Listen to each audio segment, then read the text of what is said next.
Happy Friday. Bill Michaels Show on the air. What did we learn last night? Boy, the Broncos suck. They just suck. Man, they're bad. Bad football team. I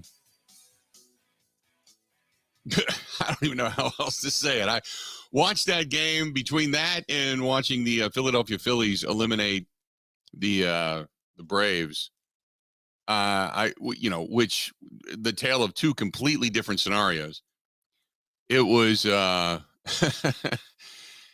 God, they just stink. The Broncos just stink. If, God forbid, the Packers lose that game, I can't even imagine it. Can't even imagine it. But today is a Friday. And in a little bit more than 4 hours from right now, I am going to be firing up a bourbon. I'm going to be firing up a cigar. I got some rocks glasses my buddy had made for me that have our show logo on them. I'm excited about that. And I'm going to be sitting down and enjoying the weekend. I got dinner coming up tonight with some friends. And then tomorrow we got a wedding. And then Sunday, we're going to be out at Sloppy Joe's out in Hubertus, and we're going to start there. So for those of you that look out the window right now and you go, wow, that just sucks, and it does, although we did need the rain. But come Sunday, it's supposed to be dry, a little bit cooler, like 54 degrees, but dry.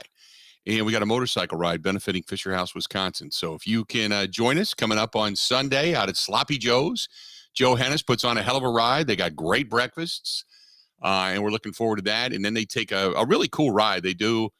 And I don't know where all the stops are this year, but in years past, he's taken us to Little Switzerland, where we've gone up on top of the ski lift, and you get a chance to go up on top of the hill and all that kind of stuff and take pictures. And then, we've gone to the apple orchards before, and I don't necessarily go pick apples, but I don't mind getting a gallon of good apple cider that's going to go into a bourbon glass later in the week. So we've done that, and then you end up out at Smoke on the Water and all that kind of good stuff. So I'm excited. And yes, we have been released on our own recognizance out of Facebook jail. So I got home last night, and I told you yesterday I was going down to Stenny's, and I had a great time down there. Oh, by the way, I found out, I shouldn't say this out loud, I guess, but I found out where Damian Lillard lives. So got an apartment next. He is beneath a buddy of mine. He moved into the condos in downtown Milwaukee, and my buddy happens to own the second from the top in a building. And he was down there yesterday, and he said, "Hey, guess who moved into our building?" And I said, "Don't tell me Damian Lillard did." He said, "Oh yeah." He said, ran into him in the elevator. He's got a group of people that hang with him. And he filed for divorce, and he's got new takers, we'll say. So yeah, it was pretty funny. That was kind of exciting. Oh, okay. Well, give him a high five, tell him best of luck, and let's hopefully see him hoist a championship with Giannis this year. So anyway, I had all that going on. So that's all that's happening. And we did get home last night, and I realized I was out of Facebook jail. So that was awesome. So 877-867-1670, 877-867-1670. You can find us and give us a shout that way. Then you can hit us up on Twitter at Bill_Michaels, at Bill_Michaels. Grant Bills at Wisco Grant, Instagram, The Bill Michaels Show, The Bill Michaels Show. And then you can find us on Facebook. We're back, facebook.com/The Bill Michaels Show. You can always subscribe to the program, and I highly recommend you do in case we ever get put in jail again. Go to youtube.com/Bill Michaels Show. Same thing on Twitch TV and on Kick TV as well. And on LinkedIn TV now. We're on LinkedIn TV, same thing. Follow me over there. And you can email the program, thebillmichaels@gmail.com. Grant, how you doing today, man? I'm doing great. A great baseball game last night. There was football on. Not going to say the game was great, but I enjoyed watching it. So last night was pretty great for a crummy, rainy night. We had some good TV to watch. So it was a good crummy, rainy night. Crummy, rainy morning. I didn't want to get up today. I was laid in bed, went downstairs, lifted a little bit. Came upstairs. I've just been kind of hanging, it's just a relaxing fall craptastic day. It just is. I exploded out of bed. I said, I can't wait for 10 o'clock because we're going to have an amazing show from 10 to 2. I wish it would start now. That's how I woke up. I don't know what kind of morning you had, but God, I woke up ready to just seize I got to admit, I got up and I looked out. I'm like, oh, this is one of those days you just want to lay in bed. So I did. I laid in bed for a while. I flipped on the TV. Was catching up on news, catching up on the sports, watching highlights from last night's games. I was flipping over to the MLB network, to the NFL network. And I thought, okay, I need to get up. So I went downstairs. And oh, by the way, I picked up my shirt today. I forgot I had one of these. This is, I don't know where the hell I got it in lacrosse, but it is the shirt that says old fashions, fish fries, and supper clubs. That is the state of Wisconsin. So when somebody just said, hey, what's the shirt of the day? There you go. Although I don't want to get into the shirt of the day because my cousin does that every day and drives me nuts. But I got up and I went downstairs and I lifted. Today was a lift day. So I lifted today, and I started scrounging around some of the boxes that I had down in the gym in the storage area. And so I grabbed a buddy of mine had rocks glasses, bourbon glasses made for me. A girl that he works with started doing glass engraving, laser etching and stuff. And she needed something to practice with. So he had sent her the show logo. And I got Bill Michaels' show rocks glasses along with Harley Davidson logo rocks glasses. So I dug those out, and Chris and I were talking this morning, and because we got dinner tonight, she goes, "Don't forget we got dinner. Did you make the reservation?" I'm like, "Oh crap, no, I didn't." So I had to type that in real quick, and I said, "I'm getting off the air tonight. I'm just going to do a shot. I think I'm going to do the Jesse James bourbon. Because he sent me that bottle of the single barrel, and I finally got another one after somebody stole my other one.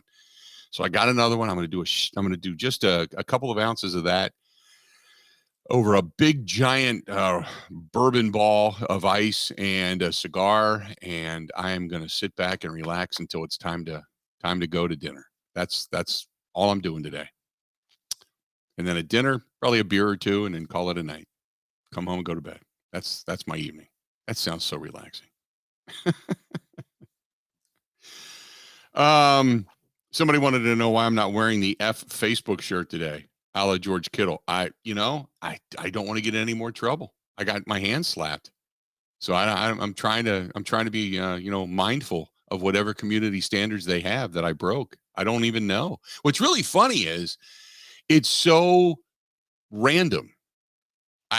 Because there's been things that I've posted that I thought are not, they're relatively risque, and that goes by no problem. And you do a podcast and drop an F-bomb, and suddenly you're banned. That's the only thing I can think of. Other than that, I have no idea. And we've done that before. That's never happened. So I don't know. You know what it is? If somebody reports you, and there are people out there that are jealous of this program that report it all the time, because I get notifications about stuff all the time, and I know who does it. I know that there's certain people that can't stand the fact that we're on the air, we're back again, blah, blah, blah, and they do it all the time. And part of it's petty jealousy, and it's like, kiss my ass, I don't care. But that's part of what it is. So anyway, it is what it is. What did we learn last night? Grant, did you learn anything last night watching that game? Baseball or football? Football. I don't know that I learned anything new. I think we learn further every week that Russell Wilson is just toast. Like, he's just not good. Some of the interceptions he's not seeing things. And when he is seeing them, he's seeing them 2 or 3 seconds too late. Mm-hmm. I think maybe we're trending towards Russell Wilson. I don't know if he's going to get benched this year, but do you think Sean Payton's just going to sit back and let Russell Wilson tank a season and take the blame for it? I don't think so. So I think at some point they make a move with Wilson. If it's not this year, at the end of this year, despite the money, they have to figure out a way to do something different. They're buried in that. Hey, Mick, how you doing, buddy? I just got a buddy of mine from South Carolina over on the live stream says, hey. I learned a couple of things. One is, like you said, Russell Wilson is toast. that even in a grinded out, ugly game, Kansas City figures out ways to win. They just do. And that defense, as bad as Russell Wilson and company are, that defense is still really good, and they can put pressure on quarterbacks. The other thing that I got to admit, now this whole thing of Taylor Swift going to the games, and I really thought I'm like, good for Travis Kelce. He stepped outside of his zone. He sent her the bracelet or whatever the hell it was. They ended up meeting up, and that's great. I don't really care if he's dating a celebrity or she's dating him. It doesn't matter to me. It's kind of cool. Okay, whatever. Very reminiscent of Jessica Simpson being in the box at Dallas when Tony Romo was playing, right? But last night, she went from being the girl that was there to watch the game to being the star of the game. The way she was dressed, the way she walked in, and I know that's very sexist to say, but she wasn't dressed for a football game last night. She was dressed for the cameras and very much promoting herself. And that's when it got irritating last night. Did you see when she was walking in and the shirt's off the shoulders? And it's not like she's wearing a jersey or anything. And she had like a Chiefs jacket on, but it was very much posing for the cameras as she walked a private runway with all the cameras around her to catch her going into Chiefs Stadium, into Arrowhead last night. Did you see that? I saw some clips on Twitter afterwards, either her going in or out. I had the game on my second TV. I had the baseball game on the big TV. Yeah. So I was mostly just watching out of the corner of my eye. But I saw a couple of tweets about her, and I saw her on TV a few times. She was up there with Patrick Mahomes' wife, yes. Right? Yeah. And the fake cheering and it last night was as phony could be. I mean, as phony could be. Now it's irritating. Before I didn't mind it. I'm telling everybody like, you wonder what motivates people to say things. And, I get it, but it's like, relax a little bit. Okay. So she's at a game. It doesn't matter. And last night, it was very self-promotional. It's kind of like almost as if she was using Travis Kelce in the NFL to promote herself on a big stage, because the NFL, as we know, has a huge following, and she was there to promote herself. And last night was cheesy. So that irritated me. So out of all of that, so I said, well, Russell Wilson sucks. Their defense is pretty good, to be honest with you. So I don't know how the Packers are going to score. Their defense is pretty good. Russell Wilson sucks. The Chiefs just grind it out and find ways to win. Travis Kelce is the key cog to that engine. That's for damn sure for Kansas City. And Taylor Swift irritated me like wearing sandpaper underwear last night. That was my takeaway. Your point about the Chiefs, I think, is a good one. This Chiefs team is really stout defensively, and they can possess the ball. They can grind you, Bill, and run the clock down and win in different ways. And I don't think that's been true of a Patrick Mahomes Chiefs team. They've been high-flying offense with weak defense, typically, or a defense that just does enough. This team's built a little differently. I'm excited to watch them play out. Like they ground out the clock against the Jets 2 weeks ago. They can win a little bit uglier if they need to. This Chiefs team feels a little different. Right. Yeah, it's not you don't see Patrick Mahomes running and flicking a ball 50 yards downfield for these deep passes and underhand as he's going down via sack to a running back to, take it in for a touchdown. You're not seeing a lot of that. What you're seeing is they're just grinding on you. They're just grinding on you. And kind of like the way Taylor Swift does on NFL fans right now, just grinding on you. And that was an impressive win. It was an ugly win, I guess you could call it that. But I'll say this, and I knew it when I picked him up in my fantasy team. It's a shame he didn't play the first week. But as Travis Kelce goes, that team goes. I have never seen a tight end be so unbelievably valuable to its team. If I had to say the level, he is to the Chiefs what Gronk was to Brady. That might be the best comparison I can give you. The minute Gronk wasn't there, Brady struggled because that was his guy. That was his outlet guy. And when you find, that's why I pray to God Luke Musgrave or Tucker Kraft or both turn into something. Because when you've got a big pass catching, can get open in the zone tight end that has long arms, big hands, bigger than the linebackers that are covering him, oh my God, that just makes such an incredible difference. Such an incredible difference. Rick, right. You go back to a guy like Kellen Winslow, back when Dan Fouch used to throw to him for the San Diego Chargers, that kind of guy. That, yeah, absolutely. Absolutely.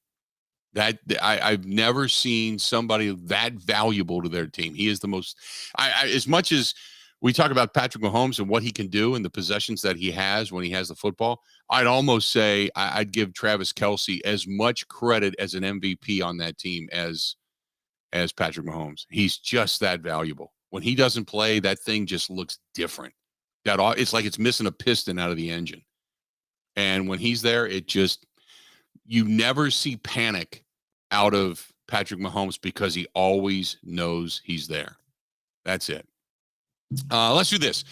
Going to take a quick break. So what did we learn last night? And now that the Packers are the next up on the docket for Denver, what is the likelihood of the Packers getting a win? I mean, last night, 19-8 was the final. 19-8. So since the Chiefs lost the 1-point loss to the Lions in their opener to celebrate their championship, they have now won 5 straight. In the meantime, Russell Wilson, a touchdown, a couple of picks, ugliness. 877-867-1670, 877-867-1670. Hit us up. This portion of the program brought to you by our friends at Kunis, Kunes, KunisRV.com. Go to KunisRV.com. They're Wisconsin's fastest growing RV dealer. And if you haven't gotten your RV, we'll say serviced and winterized yet, what you waiting for? And they do storage, concierge service, everything now at Kunis RV. Go to Kunis, Kunes, KunisRV.com. That is KunisRV.com. Covering Wisconsin sports like a blanket, this is the Bill Michaels Show on the Wisconsin Sports Zone Radio Network. All right, Team Pella, listen up. Thanks, John Kuhn. Customers love our products with limited lifetime warranties. Check out these big plays. Incredible innovations like blinds and shades between the glass. No interference on that play, Coach. And stylish windows with hidden screens that make game days a breeze. Can it get any better? It can. With monthly payments as low as $19 per window, $75 per patio door, and a free quote at PellaWI.com. Let's go. Whether you're looking to replace older damaged windows and doors or just wanting to revamp the look of your home, Pella offers a wide range of styles and materials to match your home's unique design. Hurry! Take advantage of monthly payments as low as $19 per window and $75 per patio door at Pella Windows and Doors of Wisconsin. Get your free quote today at PellaWI.com. 6.99 APR for 120 months. Certain restrictions apply. See showroom for details. Offers on 10/31/2023.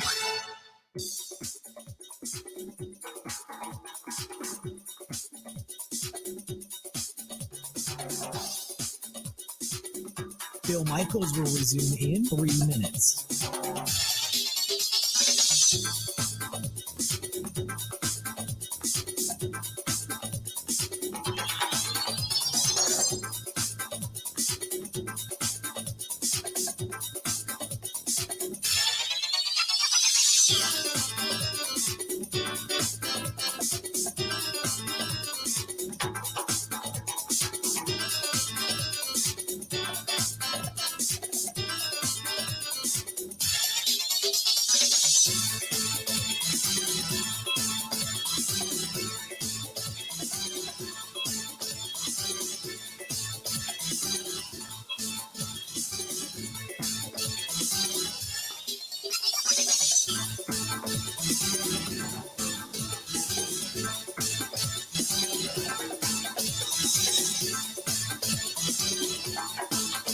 Bill Michaels will resume in 2 minutes.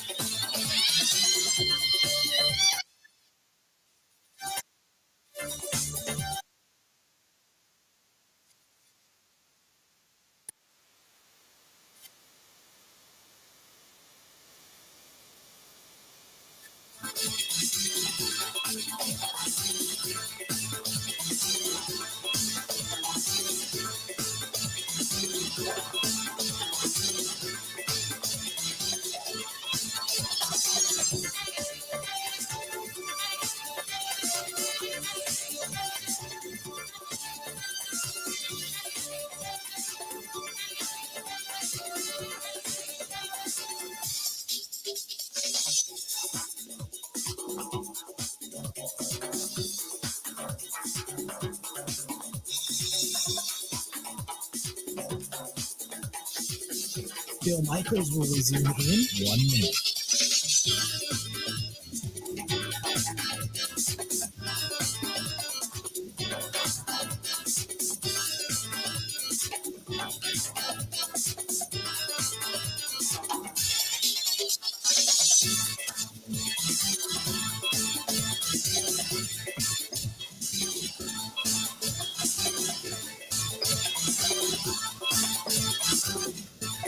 Bill Michaels will resume in 30 seconds.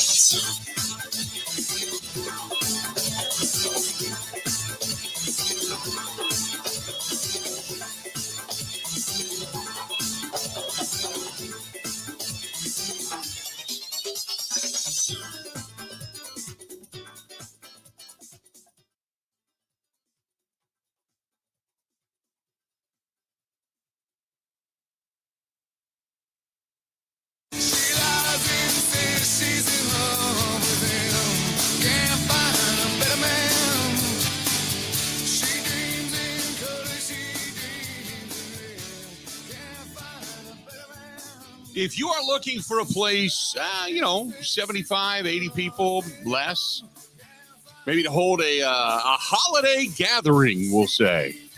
No better place. Right downtown Milwaukee on the Riverwalk. They run shuttles right to the front door. That is northernlightseventvenue.com. They've got a few spaces available still for, holiday parties and, business gatherings or maybe a group of friends, what have you.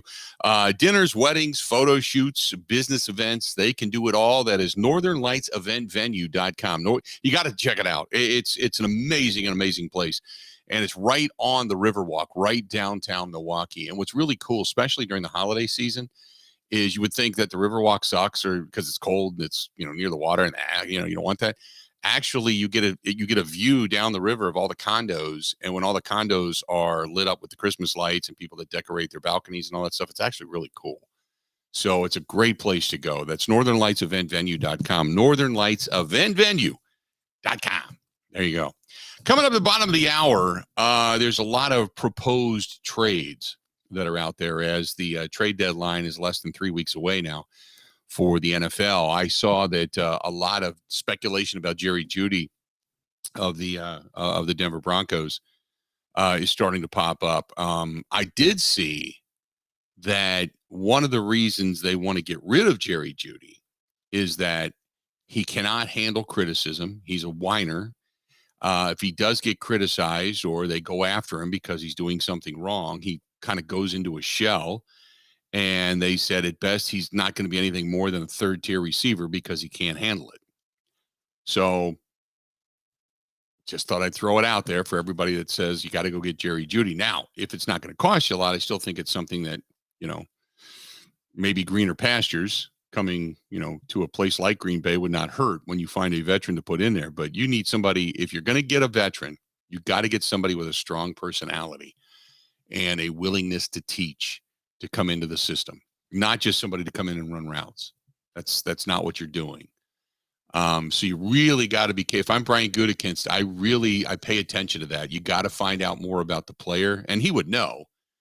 But you got to get a guy with a stronger personality. And I don't mean a guy that's going to come in and be this dominant character. What I'm talking about is somebody willing to be able to say, no, to some of the young guys, no. You can't run it that way. You got to do it this way. This is the way you do it in the NFL. This is how we do it. And be good at it and be a mentor. And also be a trusted outlet for Jordan Love. So I saw a lot of that this morning when I got up. There was a lot on Twitter. And I know there's a lot of people searching for an answer to help this offense. But the two people that are the most vital are the head coach and the play calling, and then there's Jordan Love and the delivery of the football. And right now, teams are starting to figure that out, saying, hey, I dare you to throw over the middle. I dare you to throw long. We'll take away the short pass. We'll give it to you. But we're going to eat you up at the line of scrimmage. So these short and quick outs that are going to go for 2 and 3 yards, you're not going to sustain drives by doing that. We're not going to allow it. So, yeah, go ahead and throw it over the middle. Go ahead and throw it downfield because your completion percentage sucks.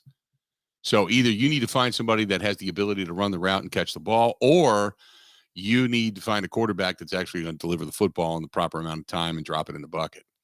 One of those two has to give by, the next 2, 3, 4 weeks for this kind of a determination to be made. So anyway, we're going to talk some about the proposed trades throughout the National Football League and who may or may not be on the move. As we know, trades in the National Football League have become more prevalent, specifically over the last 2 to 3 years. There's been more trades than I can ever remember. I mean, the trade deadline in the NFL used to be nothing. It was just like, it was a date on the calendar. That was it. Nobody really utilized it. Now people are starting to utilize it as they start to jockey for position. So we'll see. Mike said, I think the Packers have a great young receiving core. They don't need a clubhouse cancer.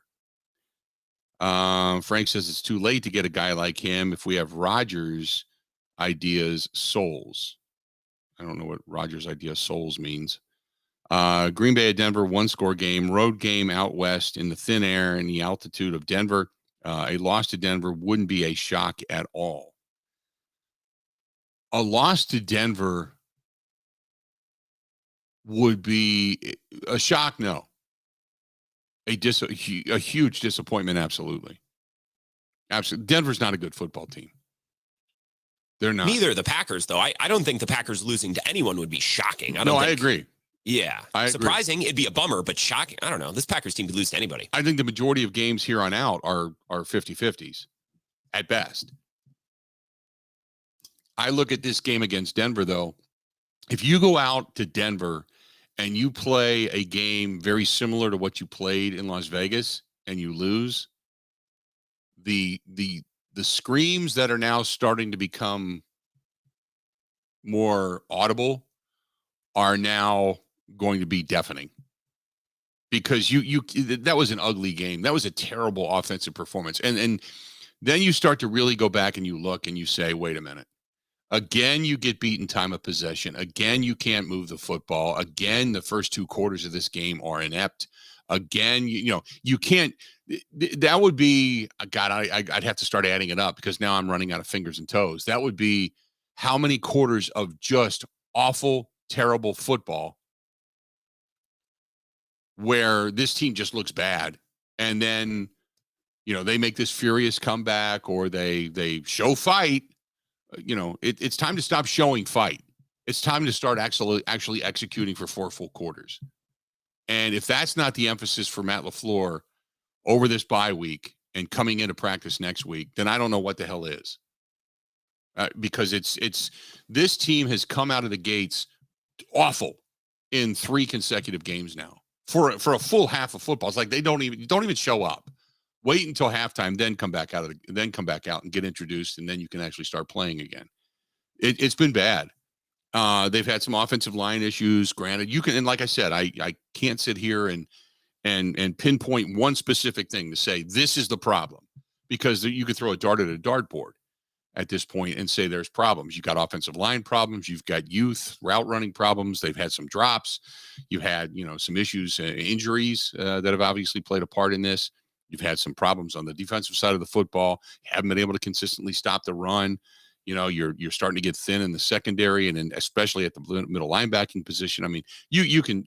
There's so many different things you could look at to say, hey, there's a problem here.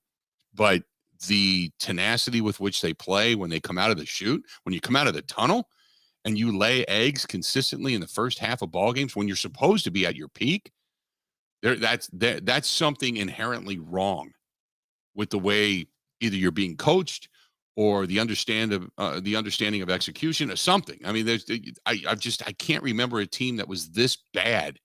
Even the teams that Brett Favre guided the one year when they just couldn't score on those opening drives. It was supposed to be all these scripted plays, and they kept shooting themselves in the foot, and false starts and holding penalties and drop passes. And, I'll never forget, we were out in Arizona, and Brett was at the hotel, and, one of the comments was made, man, you would love to, see you guys be able to punch it into the end zone on the opening drive. And Brett turned around and be like, no S, Sherlock, and it was very frustrating.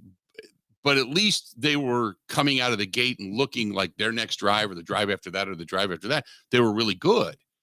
But man, it just, for a whole half of football to be this inept, Just so bad. Let's do this. We're going to break.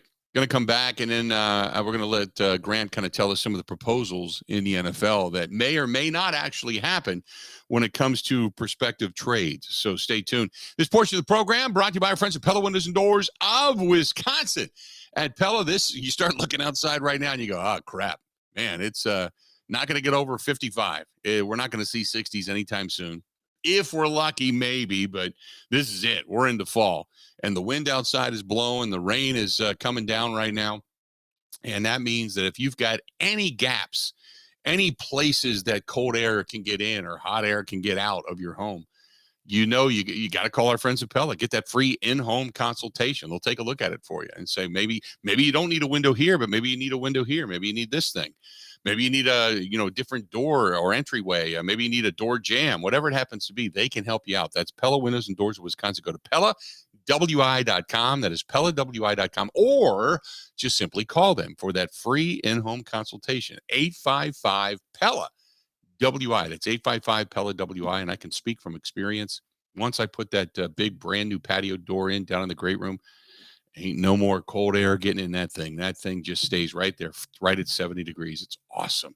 Call Pella, 855-PELLA-WI, or go to PellaWI.com. Ready? This is the Bill Michaels Show on the Wisconsin Sports Zone Radio Network.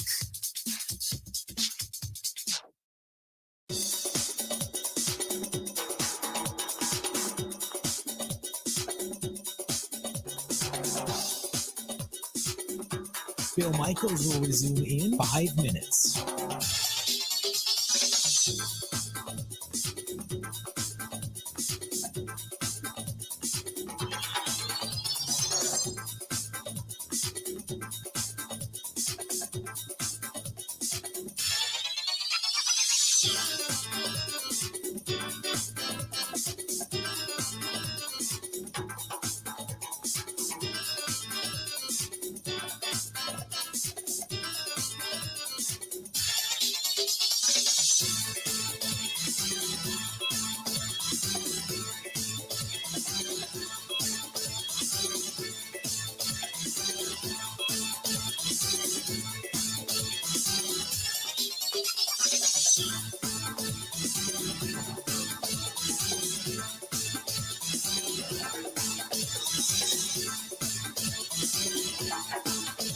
Bill Michaels will resume in 4 minutes.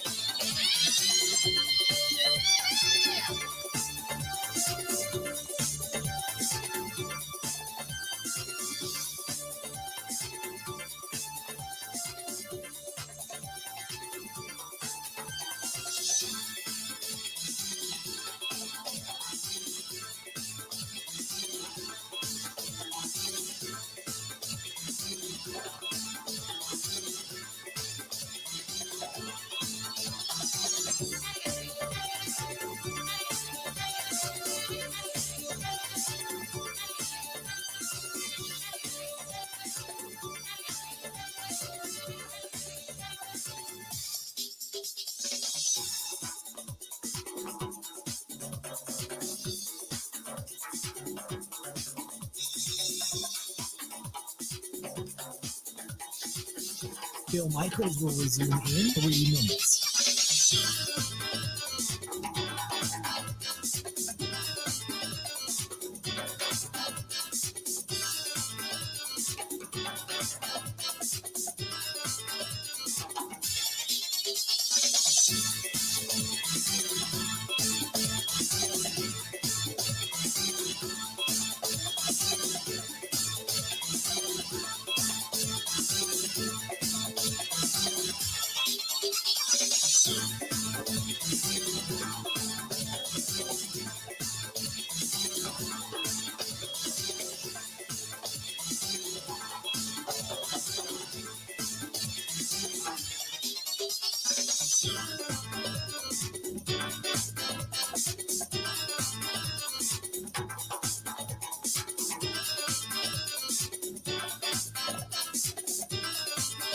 Bill Michaels will resume in 2 minutes.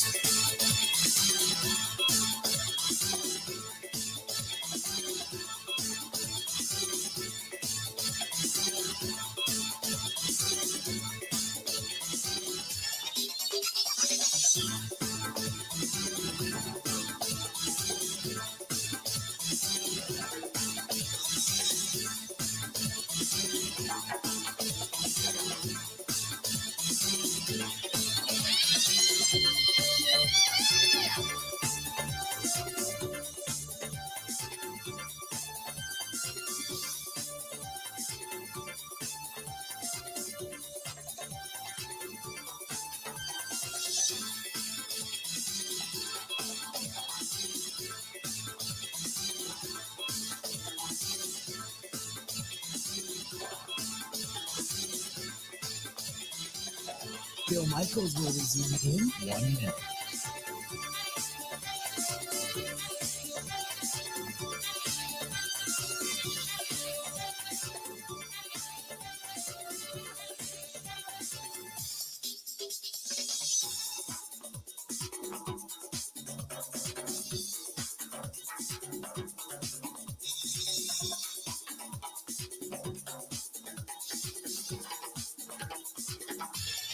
Bill Michaels will resume in 30 seconds.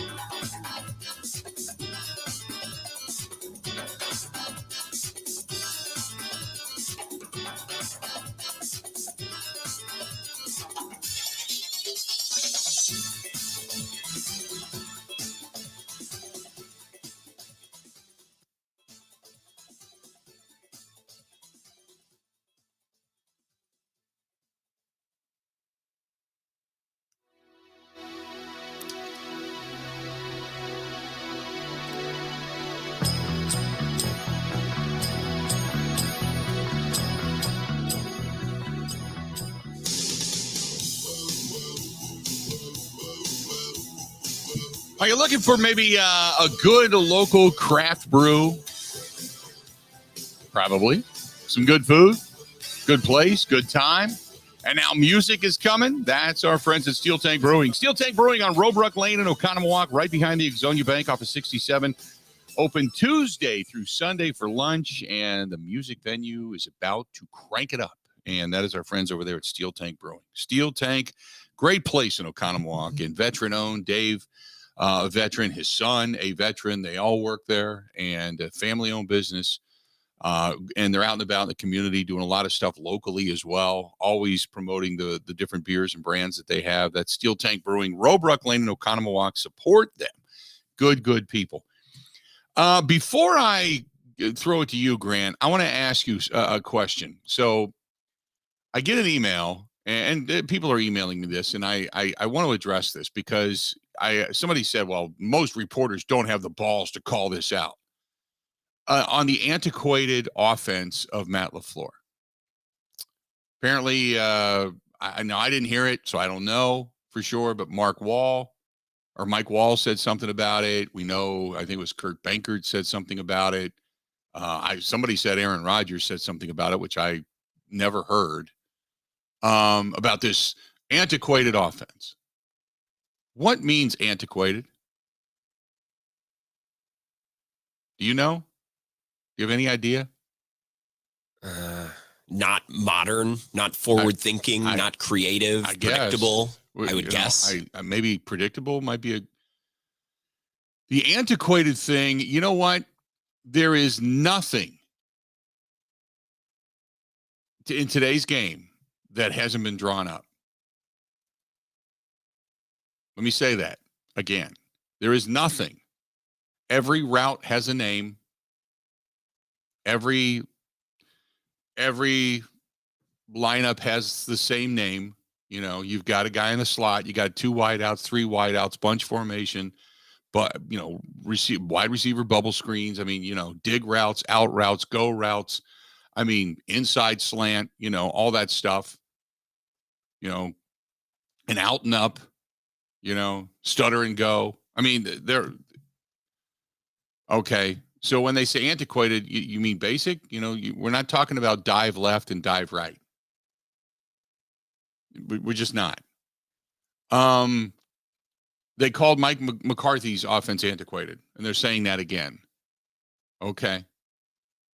So I get that there are things you can draw up where you can have different formations to run similar routes to break one guy free and make linebackers or safeties or corners choose the coverage to then, quote, scheme guys open. I understand that. But this whole thing of suddenly because Rodgers isn't there, it wasn't antiquated last year. And when Rodgers was talking about how excited he was that him and Matt text back and forth and about how they work together and about how he can text him, hey, can we run this? Can we do this? Can we have an offshoot of this? And he was all happy about it. Never didn't hear a word. Didn't hear a word about any of that. And now all of a sudden things aren't working and it's antiquated. It wasn't antiquated when Rodgers was under center. And my assumption is it's very similar. Well, the other side of the coin is this. It might be a little antiquated in your eyes for those that have played the game. And the reason being is because you've got a first-time quarterback under center. You can't be as intricate as you were in the past because of maybe you're trying to get a guy coached up, So, I mean, I don't know. But I find it interesting that basically football is a 3-4 or a 4-3 defense and an offshoot thereof. You can bring pressure from different sides and in different ways. You can bring it from a corner. You can bring it from a safety. You can have a linebacker shoot the gut. You can have a stunt to the outside, to the inside. I mean, there's nothing new here. Nothing has been reinvented. Shanahan does a really good job of scheming guys to get open and also dictating the offense to the defense. That's where he's impressive. But the plays are basically the same. The plays he runs are all plays that have been run before. He just does it in a manner in which he can have his quarterback or his guy, or he can try to get a matchup of his guy. Say he can try to get a Deebo Samuel on a middle linebacker and mix them up in defensive coverage, So that can be creative, but everything's been done. And every coach will tell you that. But you're right, Rick. Shanahan has really good, talented players. You can't. It's the offense when Mike McCarthy was at his peak. Go back to 2011. The offense wasn't antiquated. You know why? Because you had Jeudy and you had James and you had Donald and you had Greg and you had Randall, who just had come into the scene. You had all these guys. You had Jermichael. You had an incredible offensive line. You had guys James Jones, I remember sitting with him and Jordy Nelson having these conversations, and they would argue about, we knew going to the line of scrimmage who was going to get the ball because of the matchup, because they just knew that they had five guys that could be, you didn't have five guys to match up with them to beat them. Somebody was going to be open. And Greg Jennings used to tell me that all the time. You had to work your ass off or you weren't going to get the bomb. You couldn't do it because he weren't going to throw you the ball because all these other guys were going to get just as open, just as quick. So if you didn't work your ass off to beat your guy, you were never going to see the football. I think right now it's antiquated because the line's getting their ass kicked. The receivers aren't getting open. They're young. They're rounding off routes. They're not running crisp, fluid routes right now. They're just understanding what the offense is. They're understanding route trees. They're understanding defensive coverages. I think you're taking it, you're scaling it back to help them understand what it is they're supposed to do and where they're supposed to be and when they're supposed to be there. To me, that's what I would call antiquated. Andy Herman's going to join us coming up at 11. And he tweeted earlier this morning, I thought it was a great point. Matt LaFleur, the play caller, is in a bit of a bind right now with an offensive line he doesn't trust, a young quarterback, and a bunch of kids playing wide receiver. And that's all understandable. Matt LaFleur, the play caller. Matt LaFleur, the coach, I think despite all of the disadvantages on the offense, he could do a better job. This team hasn't looked dialed in. They've made boneheaded penalties and dumb mistakes. Like, we can look at him as a play caller and as a coach. I get the play calling struggles, but as a coach and as a leader of men, I think he can be a little bit better there despite all of the youth and inexperience. There was a simple play call, and I went back and watched, and I think it might have even been highlighted. I don't know who highlighted it, but there was a simple play call. It was where the running back was going to really quick, just kind of throw his shoulder and elbow out to Max Crosby in pass rush. And they had bunch formation. They had trips to one side. So you had three wideouts on two corners, a corner and a safety in coverage. You had three wideouts and a corner and a safety, and it was basically a wide receiver screen where you're actually going to throw to the running back who just kind of fakes the block and then catches the pass and runs behind the wall of blocking that he had. And it would have been a 5 to 7, maybe 10-yard gain. That's all you're looking for. And it was a simple pattern. And instead, Max Crosby beat the hell out of the running back. He engaged him. He was never supposed to do that and got tied up, and Jordan Love had nobody to throw to. I mean, the play was perfectly designed because they got the coverage they wanted. It was a perfectly designed play, and the running back being Patrick Taylor, got eaten up. He got his ass handed to him. And then Jordan Love's like, I got nobody to throw to. There was no safety outlet, nothing. So he ends up scrambling out, tries to throw the ball to a receiver who's now running what we used to call the spaghetti route, because you're just out there running around trying to do anything and everything to get open. And it ends up falling incomplete. But you look at a play like that and you're like, man, how do you not get off the engagement of a guy like Max Crosby, who's coming after the quarterback? Kudos to Max Crosby, because he kind of recognized what was going on, and he put the extra effort into kicking the hell out of the running back. But it was a good call. It was just poorly executed.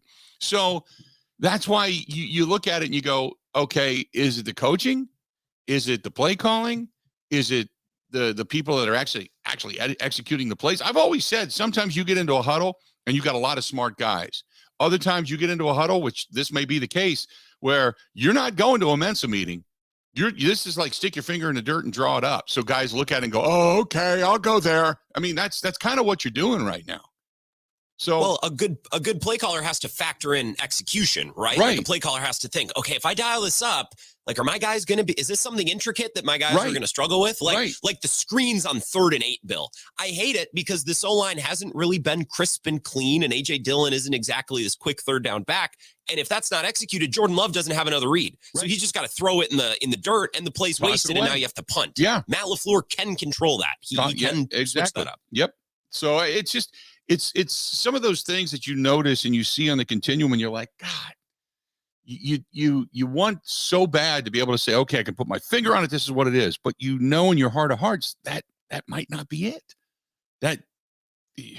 It's frustrating right now. I get it. I went a little bit long, but I did want to get that out. This portion of the program, man, had a great time last night down at Stenny's. Don't forget, coming up on, I think it's the 28th of this month, that we're going to be down at Stenny's, and they're excited to hear you're coming, Grant. You and Rachel, by the way. Really? Yeah, they're excited. I told him last night, I said he's coming. And Ryan had said, they were listening. They knew about it, but they were listening. Speaking of Stenny's, and I got to say this, and I got to get this right. Where's my notes here? Because I want to make sure I get this right. So last night, one of the bartenders, her name's Brittany, and she comes over and she gets introduced to me. And she had no idea who I was, and that's fine. I don't really care. But as I sit there and started talking to her, she goes, oh, my God. My boyfriend Logan listens to you every day. I know your voice. And she goes, you're the voice in the car and at the house. And apparently he listens and watches on YouTube and Spotify and all that stuff. So Logan I think he's in Italy right now with like his family or something like that. But Brittany... and I said, hey, Logan, if you're listening, Brittany's down there. She's throwing it around to everybody, so you better get home quick. So I'm kidding. But no, Brittany, I want to say hi to Brittany. I want to say hi to Logan. I want to say hi to Logan's family because they listen every day, and whether it's YouTube or what have you. But she works at Stenny's, and she's also going to be down there for the costume party. But wanted to say hi to them because they came over and introduced themselves to us last night. So we had a great time. But coming up on the 28th, Grant Bills and I, Rachel, Kristen, the whole gang, and got some friends coming down. We're going to have a great time. It's the Halloween costume party. We're going to be down there on that Saturday night judging it. So come on by, throw on your best stuff. And we hope to see you down there. That's our friends at Stenny's, second and national, Walker's Point. As they say, you should be here. More of the Bill Michaels Show next. This is the Bill Michaels Show on the Wisconsin Sports Zone Radio Network.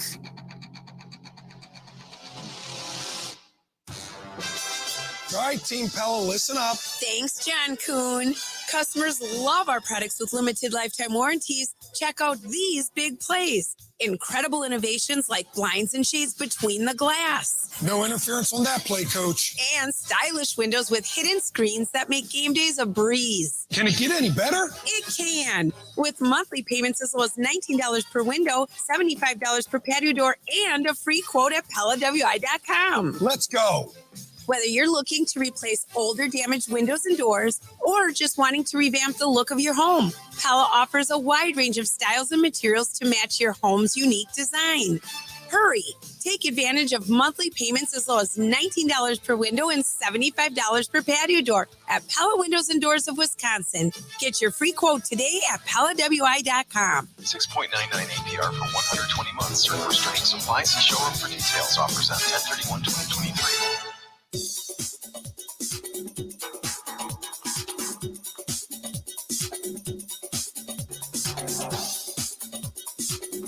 Bill Michaels will resume in 3 minutes.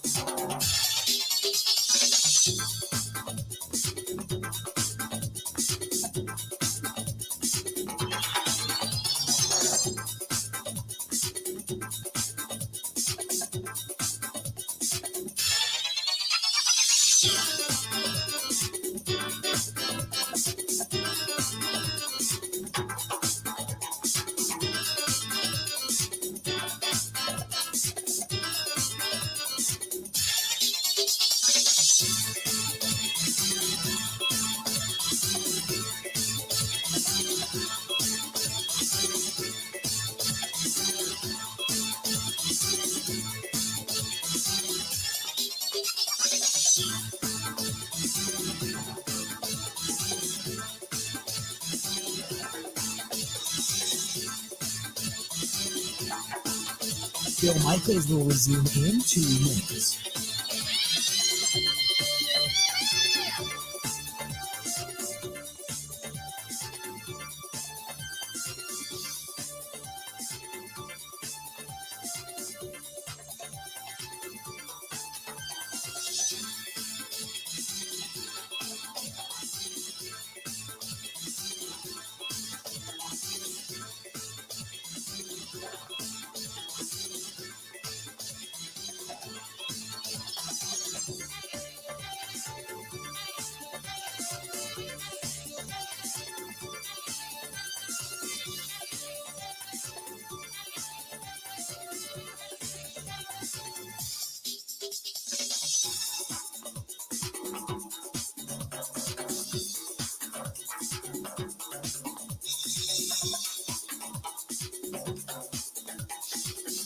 Bill Michaels will resume in 1 minute.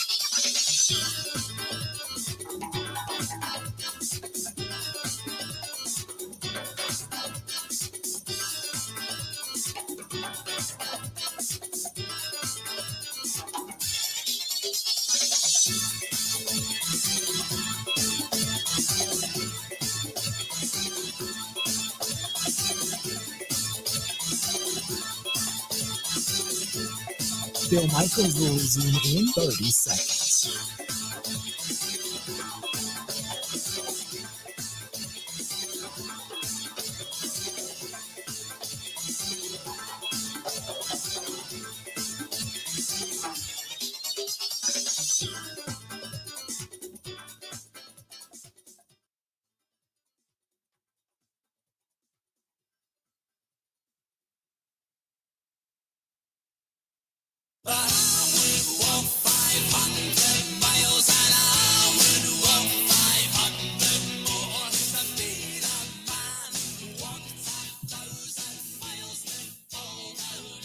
Good to have you back. The Bill Michaels Show continues on. Good stuff. Coming up after the top of the hour, I got Andy Herman of the Pack a Day podcast. He's going to be joining us. We'll talk with him. We'll talk with him about what he sees. We'll ask him some of this stuff. Some of the same stuff we're kind of preponderance right here. We're throwing out some thoughts, and we'll ask him some of the same stuff and see what he thinks. So that's coming up here in just a few. So stay tuned for that. And then we'll talk about some of the trade possibilities. I know I wanted to get to that, but I went a little bit long in the last segment, so I kind of put that off a little bit. And we'll get back into that stuff coming up here towards the bottom of the next hour. And who else do we have today, by the way, Grant? We got J.R. Radcliffe at 11:30, who covers the Brewers, the Bucks, trending sports reporters. So we can talk about a bunch of things with J.R. And I kind of want to get his opinion on this Orlando Arcia story and what comes out of a clubhouse and what doesn't, because the fallout from that kind of was felt in last night's game. J.R. would be a good voice to talk to about that. I love the fact that Orlando Arcia kept saying, nobody was supposed to hear that. Well, then don't say it.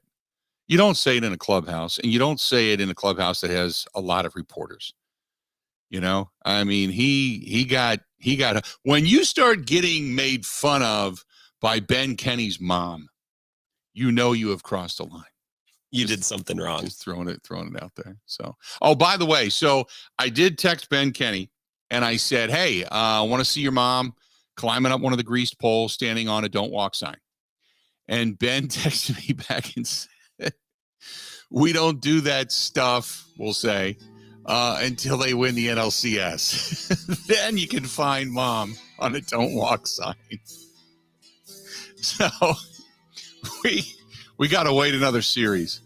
So Ben's mom and Ben, they hit you with the Kobe Bryant, job's not finished. Right. That's what they gave you? They gave you that one? Okay. Yep, no doubt. Oh, by the way, they did bring it up. Did you see the little notation that the team that the Brewers have lost to the last 4 times the Brewers have been to the postseason have gone on to win the World Series? I think every time the Brewers, the last couple times, but every time the Brewers have been bounced from the postseason, that team has at least made the World Series. Yep, there you go. Just thought I'd throw it out there. Congratulations to the Arizona Diamondbacks and their World Series championship. Thank you. Just send the check over to the Milwaukee Brewers. We got more to come. More of the Bill Michaels Show. Andy Herman, Pack a Day Podcast, coming up next.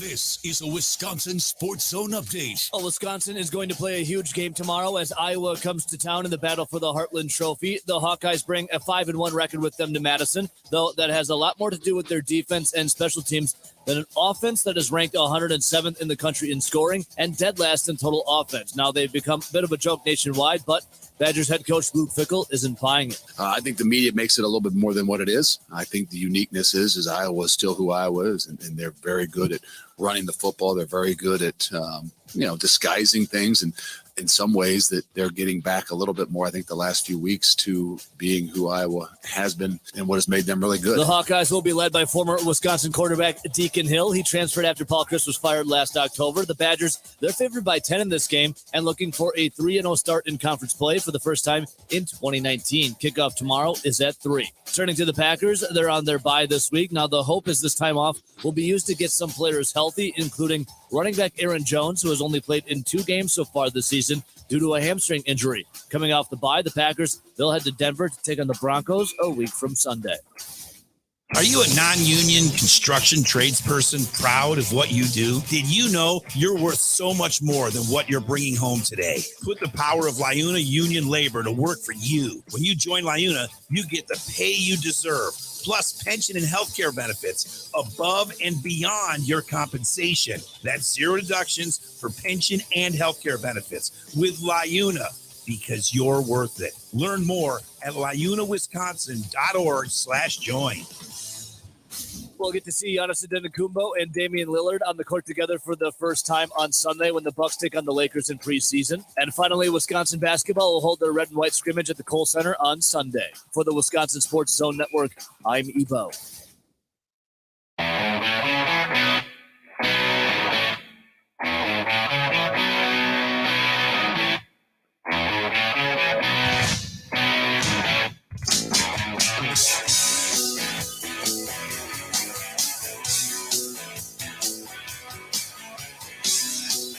Welcome back in. Good to have you. The Bill Michaels Show.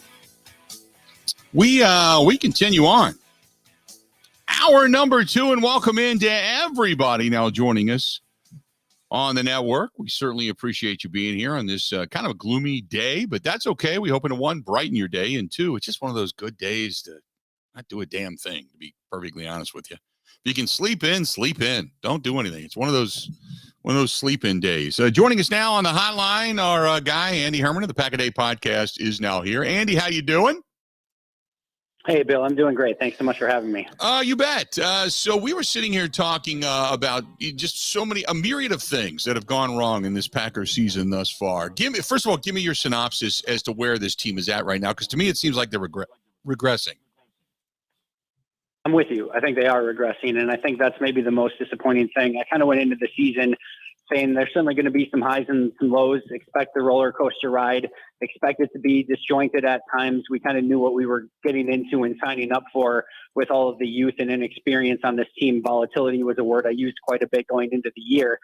But with ups and downs and with that roller coaster, you need to have those ups. And it seems like it's been a hot second since there's been those ups. And really, the main one was kind of against the Chicago Bears, which is great. You beat one of your rivals, but it might still be one of the worst. Well, is probably one of the worst teams in football in Chicago. So I think what you want to see from this team, I've said all along, Bill, I don't necessarily care all that much about record. Now, you don't want to be a 3-14 team or something, but what I want to see is growth. I want to see potential. I want to see playmakers making plays. I'm okay with the random mistakes here and there because that's going to happen with this type of team. But I haven't seen enough from the guys like a Luke Musgrave and a Jaden Reed. I haven't seen enough from a Lucas Van Ness. Even like Quay Walker's had some flashes, Devontae Wyatt, a couple here and there. But this is a team that has a lot of young talent. And I think what I want to see a bit more of is just that talent really showing out. And you've seen some things that you can kind of grasp onto and be like, okay, right now it's a little bit iffy. It's a little bit tough, but you can see what they're developing into. And to your point, through the past few games, it's regressed instead of progressed. And I think that's maybe my biggest issue with where this team is at right now. What bothers me so much is that you go back to even the game in which they won against the Saints. This team has played awful in the first half of ball games. They have looked inept. They've looked scattered. This is when you're supposed to come out with your scripted plays and you're supposed to know it. You've executed it. You've kind of set it up. This is when you're supposed to look your most crisp, and they look terrible. So you tell me what you see when this team comes out of the tunnel. What in the hell are they putting on the field in the first half of ball games? It's sloppy, and there's a lack of attention to detail. And you go back to fundamentals. And I know we all got sick of Mike McCarthy after every single loss being like, well, we're going to have to go back to fundamentals. He was most usually right and usually onto something. This is a team that doesn't play with great pad level from an offensive line standpoint. They don't play with great footwork from an offensive line standpoint. Like the attention to detail. You go back to that Saints game when they won that game. One of the key plays in that game was the 2-point conversion. On that play, it is supposed to be a speed motion outside to Jaden Reed to get him in an easy look. Jaden Reed needs to be like outside of the hash mark, sprinting at a full sprint at that point. He is under center and the ball almost hits him on a key play in the game. Now, Jordan Love made a fantastic off-script play to save that play and to get the 2 points, but that didn't go anything like it was supposed to. And that's the number one call on your play sheet when you have to have a 2-point conversion. That's the one that's there. You would think that they would practice that over and over, and they can't execute that, even though that's one that actually ended up being an okay result. And we're seeing more and more of that, where this week there's 5 or 6 plays on tape where you've got wide receivers, tight ends, running backs in the exact same spot on the field. That's not how it's supposed to be run. Right. You have plays where Christian Watson's running to the left on a handoff, which is a bad play call in and of itself based on the situation and circumstance, but I digress. That's a situation where you've got 4 Raiders waiting for him. It's one thing if like Max Crosby beats Rasheed Walker on the play. All right, tip your cap. That's going to happen. Crosby's insane. You're at a backup left tackle. We get it. You can't have 4 guys waiting for him. You have a handoff to A.J. Dillon. 4 guys waiting for him. I took the picture and posted it on Twitter yesterday. Like, those are the sort of things where it's a lack of preparation, attention to detail, fundamentals, whatever you want to call it. It's just sloppy right now. It looks bad on a lot of different levels. And by the way, the minute Christian Watson goes in motion and starts to circle around in the backfield, we all know he's getting the football. You're not fooling anybody anymore. So that play you just throw it out. What do you see via the offensive line? And because somebody asked me yesterday, it was either yesterday or the day before, they said, how would you fix this? And I said, well, I know he's in the doghouse, but when Yosh Nijman was playing left tackle, it wasn't great, but at least it was serviceable and more serviceable than what we're seeing right now. Zach Tom maybe goes over to your center position because Josh Myers at times is getting beat. Obviously John Runyon and Elton Jenkins are pretty solid, and then you figure out your right tackle position, and maybe that solidifies things for the remainder of your season. I don't know if that's the answer, but at least that's where I might start. Would you agree with that? I'm with you to the second part of I'm not sure if it solves the problem. I think the bigger thing is the actual technique work and getting these guys to focus on their fundamentals more, like we just talked about. There's a couple of things that I feel here. I think the first one that I'm really hesitant to do, and I understand that you need to start throwing some things at the wall just to see what sticks. So I totally get that, and I'm there with you. The one thing that I'm hesitant towards is moving Zach Tom, because I think that's the one, like, he might be the one player. And I know the last couple of weeks have been tough for he's coming off the injury, going up against Aiden Hutchinson and Max Crosby. But that might be the one player overall who has really seemed to take a significant step and looks like a legitimate long-term, really good starting player in this league. One of the last things you want to do, and just when he's starting to get that confidence and playing well at kind of a new position already, is like, no, well, now you're a center. It's just like, maybe just let that be for a little bit, because you're not winning a Super Bowl at anything this year. Like, maybe just set that and forget it and try to figure out everything else. But I totally get the same thing of, like, at some point you need to try some things, because right now, Josh Myers, not a starting NFL center. The other one that might be maybe my most disappointing player so far this year, John Runyon Jr. This is a contract year for him. I really thought that he was going to come out and have one of his best seasons. And if he does, he goes out and he gets a massive contract from either Green Bay or some other team in the offseason. Mm-hmm. And he hasn't looked like a starting caliber player either. And then you've got Rasheed Walker, who I think has been a bit of a disappointment since coming in. I know he's a first-time starter and all those things, but there's a lot of, maybe hype's the wrong word, but I think there was an understanding that he could come in and be serviceable. That hasn't been the case. And even Elton Jenkins hasn't quite been himself either. So I think you have to start with, where do you want these guys to be at their best possible positions? I think you maybe don't want to move Zach Tom, but get if you maybe need to. But I do think, to your bigger point, you might be at the point of just like, we need to try some things and see what sticks, because right now it's not working. I look at this game coming up against Denver, and after what I saw out of Denver last night, Denver's a terrible football team. Their defense is adequate. Their offense is awful. And if the Packers should go into Denver and lose this game in the same manner in which they just lost out in Vegas, the loudening screams are going to become deafening come next Sunday. I don't know where to get better. I always believe that if you're going to get better, much like you and I just talked about, you got to start in the trenches. But the attention to detail, and I get that Matt LaFleur is kind of losing patience. You can tell he's getting short. He's got a little bit of snippiness to him, screaming at Musgrave on the sideline, kind of getting into it with him, kind of, reminding him of where, because Musgrave really, he overran the zone route. He put himself in a bad position. He should have stayed a couple of feet over to the other side, stayed in the middle of that zone, and then the pass would have been delivered and would have been tipped. So I understand what he's talking about, but it's like, at what point do you just start grabbing face masks and say, look, guys, if you're not going to do it, anybody can go out there and lose. I'll just start sitting people. I mean, at what point do you start grabbing guys' attentions in that way?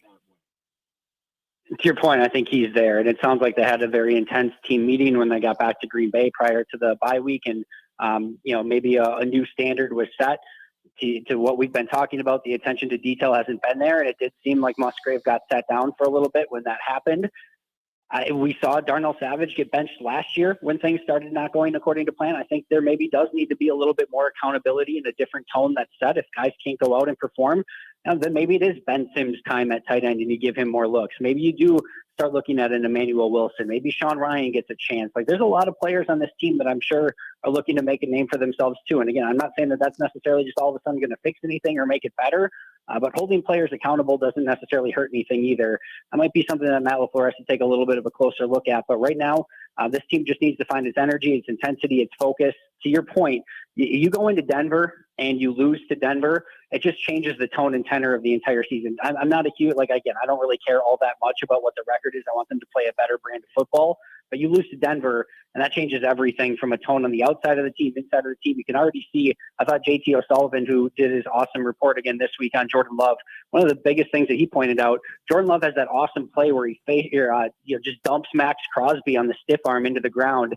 And there's not anyone on the sideline that's even getting excited for it. So you can tell this team is going through some adversity right now, and you just need a little bit more energy, and a win against the Broncos would hopefully give them just a little bit of that. Let's talk about the offense for a minute. The one thing that's glaringly stood out was, how in the hell do you put Quay Walker on Davante Adams? Now, there's a lot of people, as I'm sure you hear it too, everybody wants Joe Barry fired, but the defense has not been the problem over the last couple of weeks, let's be honest, because they're not giving up a ton of points. But seriously, there are times when you look at this and you're like, what the hell are you running, and how do you put Quay Walker on Davante Adams? Yeah, Preston Smith, right? Or Preston Smith. I'm sorry. Yeah, Preston Smith, yes. No, you're good. So, yeah, so many things to discuss here. And I think I've almost been labeled a Joe Barry defender, which I don't want to carry that burden, and I'm not on that page exactly. But So I do think to this point, which maybe just tells you the overall state of this team right now, is I think the defense might be the least of Green Bay's worries, which is, again, troubling to say, even when you say it out loud and it doesn't make you feel good saying it. This is a defense that, if we're being realistic, and we can say all the caveats, it was against the Bears, it was against the Saints, who had their backup quarterback in the second half, and it was against a really bad Raiders team this past week. But the defense should be 3-2 just based on those performances alone. Is a 14-point basically performance against the Bears, 6 points in garbage time that didn't matter at all. You give 10 points up against the Saints. 7 was on the punt return. They only allowed 10 against the Saints. And then the defense this week, yes, they allowed 17, but 3 of those are due to a Jordan Love interception inside their own 10-yard line, where they hold them to 3, which is a plus. And the Packers offense gets set up by Rudy Ford's big interception that they were responsible for as well. To me, the defense is a 3-2 defense. And again, I'm not saying raise any banners or, extend Joe Barry or anything like that. But if we're really pointing to what's the biggest problem on this team right now, I don't think it's the defense. Now, we can easily point to some of the things that are going on that you see week in and week out that are extremely frustrating when guys are playing too far back in some 3rd-and-1 situations. We get all that. I don't think we need to rehash all of it. We all see it on a week-to-week basis. So it's not perfect. It all needs to be fixed. But this is a team that just needs to play a much, much better brand of complementary football all the way around. And everyone just playing a tiny bit better is going to set everyone else up for success on all sides of the football. And I completely agree with you. The Jacoby Myers pass touchdown where he catches it on the 2, and all he had to do was fall down because the coverage was 2 and 3 yards deep in the end zone. I just was shaking my head how do you defend the end line when you're way behind it? I never understood that.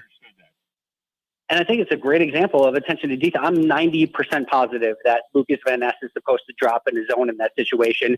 He takes a false step up and then starts dropping. And you can tell as soon as the play happens, Rudy Ford is not happy with it. Rasul Douglas comes over unhappy. There was a blown assignment in some capacity. I don't think that's just Rudy Ford playing that deep and just trying to do the best he can. There's supposed to be another guy in. And that's some of the mistakes with the youth that, again, here and there you understand, but there's just been so much of it. You need to see a few more positives from the Lucas Van Nesses and the Luke Musgraves of the world to sort of counteract some of those mistakes from time to time. So give me your thoughts coming into this, unofficial, their second half of the season, if you will, because they're coming out of the bye week. So, we talk about, the attention to detail. I don't know. Does a trade for a veteran wide receiver help this team, do you think, as everybody starts to talk about the trade deadline only 2.5 weeks away? I don't think so. And I think the Chase Claypool trade from a season ago should be a great reminder of a lot of times these deals don't work out. You go back to year after year after year of how did, everyone wanted Will Fuller. How did Will Fuller turn out after that potential trade? Everyone wanted Emmanuel Sanders, who had a nice season to end that season, but then kind of fell off the map after that. Chase Claypool is another example. And maybe I'll leave it in its most simplest terms of, if Green Bay in their all-in seasons where they're trying to do everything they could to win a championship didn't want to give up draft capital to go out and get a guy, now is probably not the season that they're going to go out and get a guy when they're 2 and 3. They don't have much salary cap space, and they're just kind of let's just face it, it is a rebuilding year at this point. Would it be nice maybe for Jordan Love to have a little bit more of a veteran presence and maybe a veteran for those wide receivers? Maybe, but at the same token, I don't need another Sammy Watkins out there taking snaps away from Romeo Doubs and Christian Watson and Dontavian Wicks. If anything, I kind of want to see some more Dontavian Wicks. I don't want to see less of him. I'm really impressed. He's one of the few players that I think is impressing. I think needs to see a little bit more playing time, if I'm being honest. So, I think I'm sure there's some things that could potentially help. I just don't necessarily see Goot doing it. And I don't think this is the year to start mortgaging some of your future to go get veterans at this point of the season. Real quick, brought up to me last night that, we all know Bakhtiari is going to be shut down for the season. He's got the surgery coming up and such that they got to clean some things up. If by chance he comes back and he's healthy, it was proposed last night, well, then keep him, work out a deal, maybe extend him, because then you've got a good left tackle for a couple more years with Jordan Love. And my argument is he hasn't been really available since the knee got hurt to begin with. There's no way at this point I'm going to extend out and keep $20 million on the books to keep a guy that you're really not sure of. I got to think this is it for David Bakhtiari and Green Bay. Give me your thoughts. I think so. It's an extremely complicated topic because there's a potential injury grievance if they let him go. I don't think they're going to find a trade for him. All of it's dependent upon his health. But if he's healthy and there's not going to be any sort of injury grievance situation, then there's two opportunities. You either release him or you restructure him on a 1-year deal that's incentive laden where it's based on how many games that he plays. There's 0.0% chance, barring the injury grievance situation, that he plays on his current contract the way that it's set up right now. Yeah, I agree with that. Good stuff as always, Andy. We certainly appreciate it, okay? All right, thanks so much, Bill. Have a great weekend. You bet, man. You too. Have a great weekend. That is Andy Herman, Pack a Day Podcast, at Andy Herman NFL over on Twitter, at Andy Herman NFL over on Twitter. Good stuff. He's pretty much along the same line of me, but he doesn't rule out the possibility of restructuring that deal and putting on an incentive-based contract that says it's going to be based upon, how many games you play, how many snaps you play, things like that. So who knows? Maybe it happens. Maybe it doesn't. This portion of the program brought to you by our friends at Dwayne's, DUANES, Dwayne'sCoverItAll.com. That is Dwayne'sCoverItAll.com. And you can see everything that he does there, whether it's a boat cover, bimini top, travel cover. There's awnings for out in front of your business. Maybe your business needs to have some of its office furniture recovered, redone, so to speak.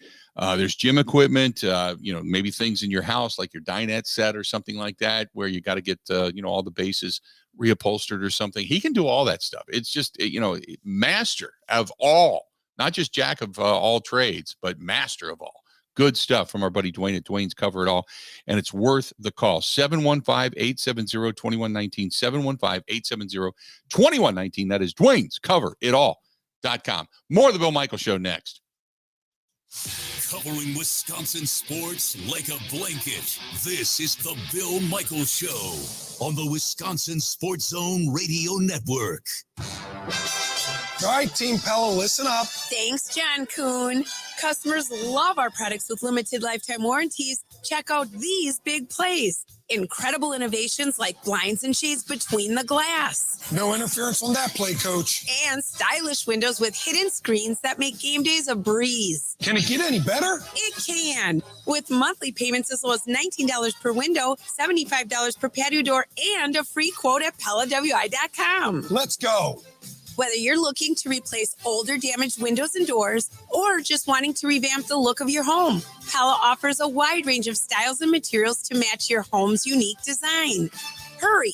Take advantage of monthly payments as low as $19 per window and $75 per patio door at Pella Windows and Doors of Wisconsin. Get your free quote today at PellaWI.com. 6.99 APR for 120 months. Serve restrictions apply. See showroom for details. Offers on 10/31/2023.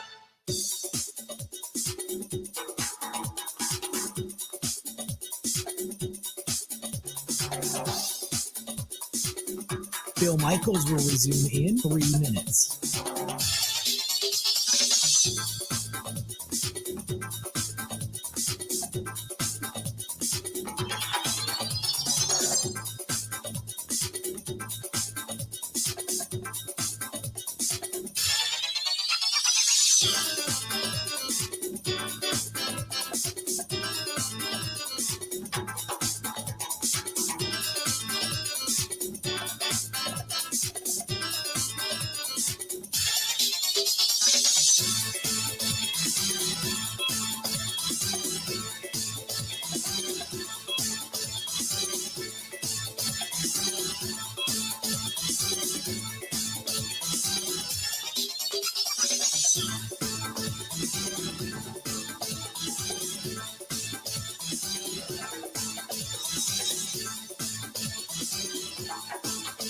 Bill Michaels will resume in 2 minutes.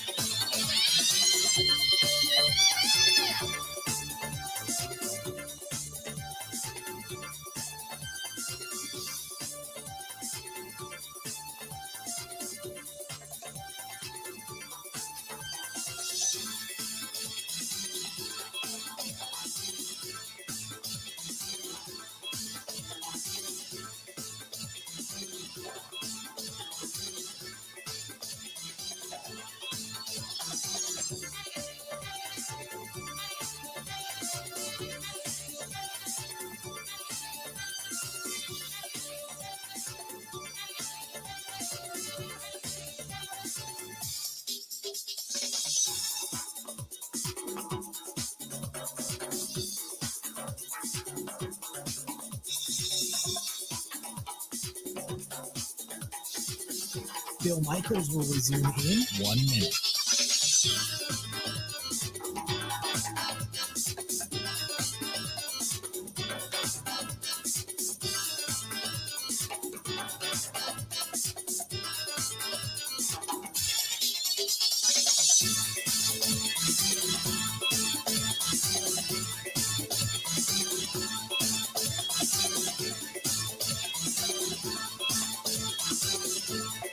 Bill Michaels will resume in 30 seconds.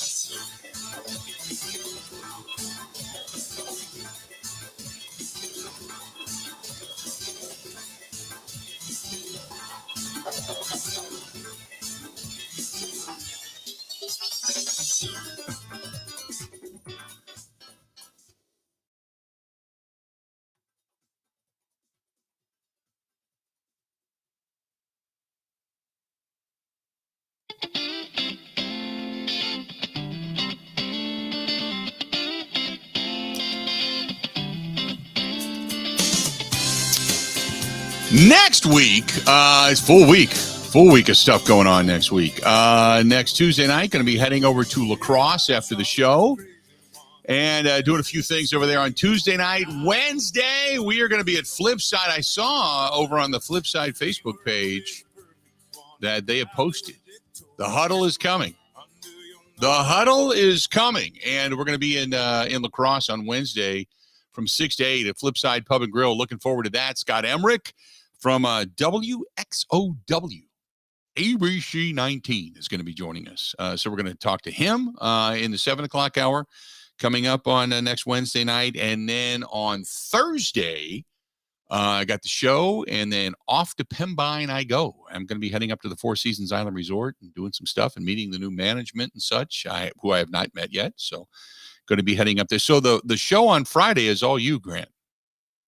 I don't know if you knew that or not. Oh, next Friday? Yeah. A week from today? Yeah. You got it, boss. No, I stand ready anytime. Okay. Didn't know if you knew that or not. Wasn't sure. Well, now I do. So, yeah, that was one of those things that sales-wise, it's kind of like, oh, yeah, by the way, can you do this? I can, but somebody's got to let Grant know. So that's why I'm here. Yeah, I kind of figured that that was happening. But heading to the Four Seasons Island Resort, going to be up there for on Friday, Saturday into Sunday, and then Sunday back into the studio as we do the Greenville postgame show for the Packers and the Broncos. So we're looking forward to it. But the Four Seasons Island Resort going to be rocking next weekend. And if you are looking to go up, and maybe not next weekend, but at any time throughout the fall or winter months, you can do it. Once the snow flies, all kinds of people love going up there because it's great snowmobile trails. But to get a hold of him, call our girl Barb, 715-938-5110, 715-938-5110, and tell them you heard it here. Say Michael's 15, and she'll go, what? Say Michael's 15, and that gets you 15% off of your stay. And we're looking forward to heading up and going to do, they got a wine dinner next weekend. We're going to be a part of that. I think it's on Friday night in the Diamond Room. And then you hang out at the lounge upstairs for a little while. And then after that, when you get a little bit lubed up, since you don't have to drive, you're right there in the resort. Then you go downstairs to the Boundary Water Sports Bar and Grill. And either you got some really good music, somebody up there that does a solo act or, small, twosome or something, or you get something up there that is so awful, it's good. You ever been a part of something like that, Grant, where like they're so bad, they're entertaining. It's like a car wreck. You can't take your eyes off of it. No, I've never done anything like that. There's been a couple. I'm not naming names, but there's been a couple of times we've been up there where the musical act is, now the music wise, they're pretty good, but the like singing or the stories they tell in between and just the interaction, it's like, it's so bad that it's good. And I can't explain. That's the appeal. Like when I was in college in La Crosse, I had a band for 5 or 6 years. We'd play all the time, and it's a blast. And I would enjoy going to open mic nights at a place in downtown La Crosse, kind of before the pandemic killed it for my last few years in La Crosse. But what was fun is you'd go and they'd have dollar cans of hams, and some people would stink, but it was cool to see them up there giving it a rip. And some people would be great. I don't know. You kind of have to be judgment free when you go see events like that. See, and drink a lot of beer. That's just it. I'm judgment free to a certain extent. There have been times where it's like, boy, they're bad. And you watch them trying and you're kind of giggling. You don't want to giggle because they're really trying, but they're not good. Then there's times that they know they're bad. And then there's times that they're so bad, you'd rather run outside, slam your junk in a car door. It's just because it's less painful. It's just that bad. But sometimes you get some really good acts. Sometimes you don't. But they always have something fun at the Boundary Water Sports Bar and Grill downstairs, up there at Pembine at Four Seasons Island Resort. So I'm looking forward to that. That's coming up next weekend. But they go to, I don't know when they go to winter hours, which means they're only open Friday, Saturday, Sunday. That's coming up once you get into the end of November or something. But that being said, always a fun time. And then they've got the sister resort, which is Pine Mountain. And once you get to the snow months, the ski hill is open and the ski jump is open and all that stuff. And that's a really fun place to go to. So we're going to be heading up there next week. Four Seasons Island Resort in Pembine, Wisconsin. Larry says, love staying at the Four Seasons. Larry, I love it too. Four Paddle says, does the Four Seasons have a water park? No. Four Seasons has a really big pool area. Just a big pool area. It's not a water park, but it's a big pool area. And they have, I think it's like a 12 or 14 person hot tub. And then they've got a sauna up there. I've utilized that a couple of times where you just go in there and just sweat your brains out and then jump in the sauna and then or jump in the hot tub. You're good to go. But yeah, been up there numerous times. Love the place. Decent little workout facility. I get a decent workout in, or maybe you just take a walk on the property. So always fun. Always fun. We like to go into Iron Mountain, Michigan. They've got some really cool bars. There's Greenleaf, which we always go to. They got really good food. Greenleaf up there in the UP. There's Henry's. There's a Henry's place called Henry's Steakhouse up in the UP. Really, really good food there. And their French onion soup is awesome. And then there's some other bars in that area. There's a couple underground bars under old buildings and such in downtown in the UP that are really cool. And you just go explore. Just go have fun. And you end up back at the Four Seasons. You back down to the Boundary Waters and good to go. Good to go. And the fishing is good there too. And this time of year, as the season starts to change, as you're sitting here in fall, not a bad time. Not a bad time at all. Well, I've completely done a Four Seasons spot for like 27 minutes through this entire break. So let's do this. We want to talk about some possibilities, even though I tend to agree with Andy Herman that if you didn't make a trade and you didn't go all in for Rodgers last year or a couple of years ago, chances are you're not going to do anything for this group this year, unless you find a veteran wide receiver who's really a good teacher. You're probably not going to be doing anything unless you pick up somebody on a decent contract to play defense. Maybe in that area you could as well. But I kind of agree with him that I don't think it's going to happen, but there are some possibilities that are floating around out there. So let's do that. We'll talk about that when we come back. This portion of the program also brought to you by our friends at Curly's Waterfront Sports Bar and Grill. Always good time out of Curly's. Always great people. Stop in, tell them we said hi. That's right there on Pewaukee Lake, Lakeview Boulevard on Pewaukee Lake. More of the Bill Michaels Show coming up next. Covering Wisconsin sports like a blanket. This is the Bill Michaels Show on the Wisconsin Sports Zone Radio Network. The all-new Potawatomi Casino Hotel has something you gotta see. Play more slots and games, and you could say, show me the money, to reveal up to 10 grand each Thursday. 800,000 in prizes is up for grabs. 40 winners each week. This October and November at Potawatomi, Milwaukee. When you're ready to win, just say, show me the money. More info at paysbig.com. Must be 21 years old and a club member to play.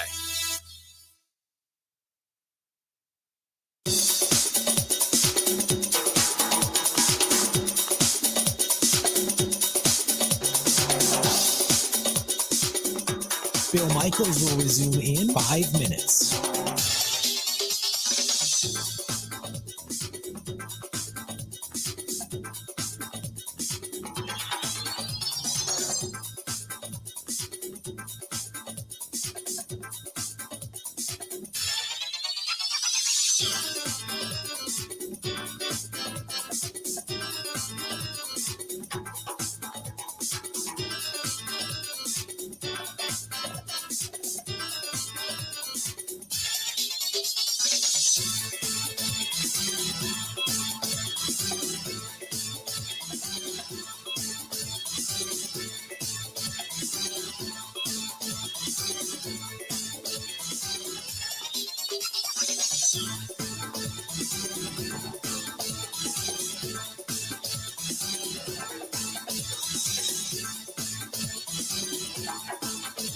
Bill Michaels will resume in 4 minutes.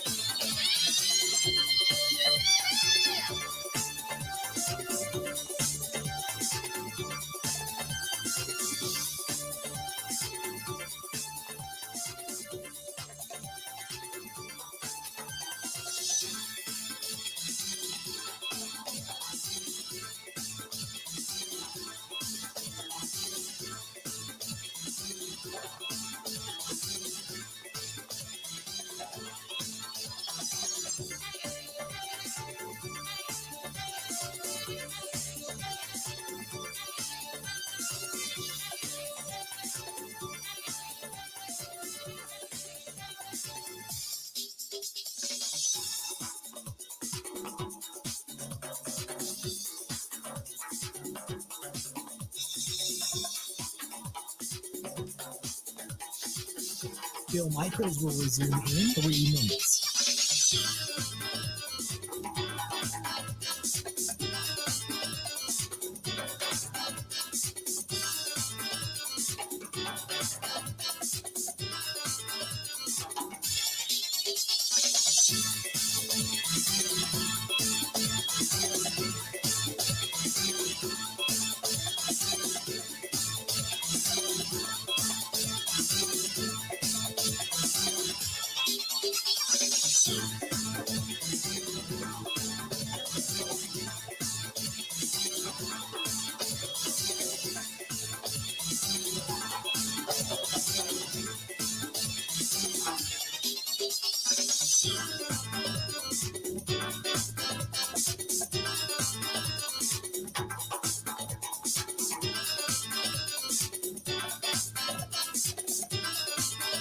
Bill Michaels will resume in 2 minutes.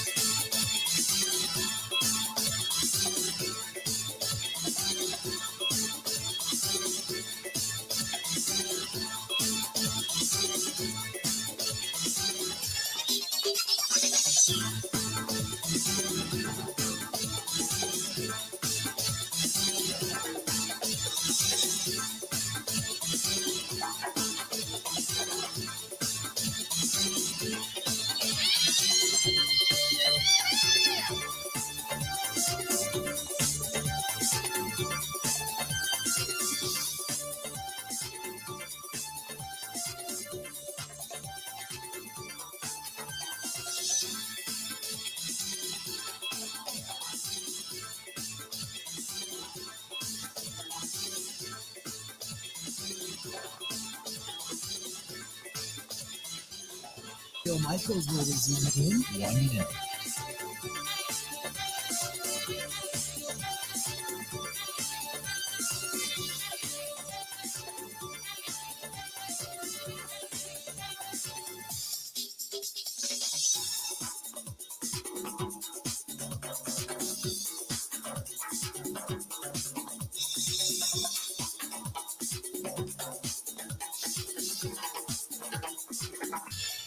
Bill Michaels will resume in 30 seconds.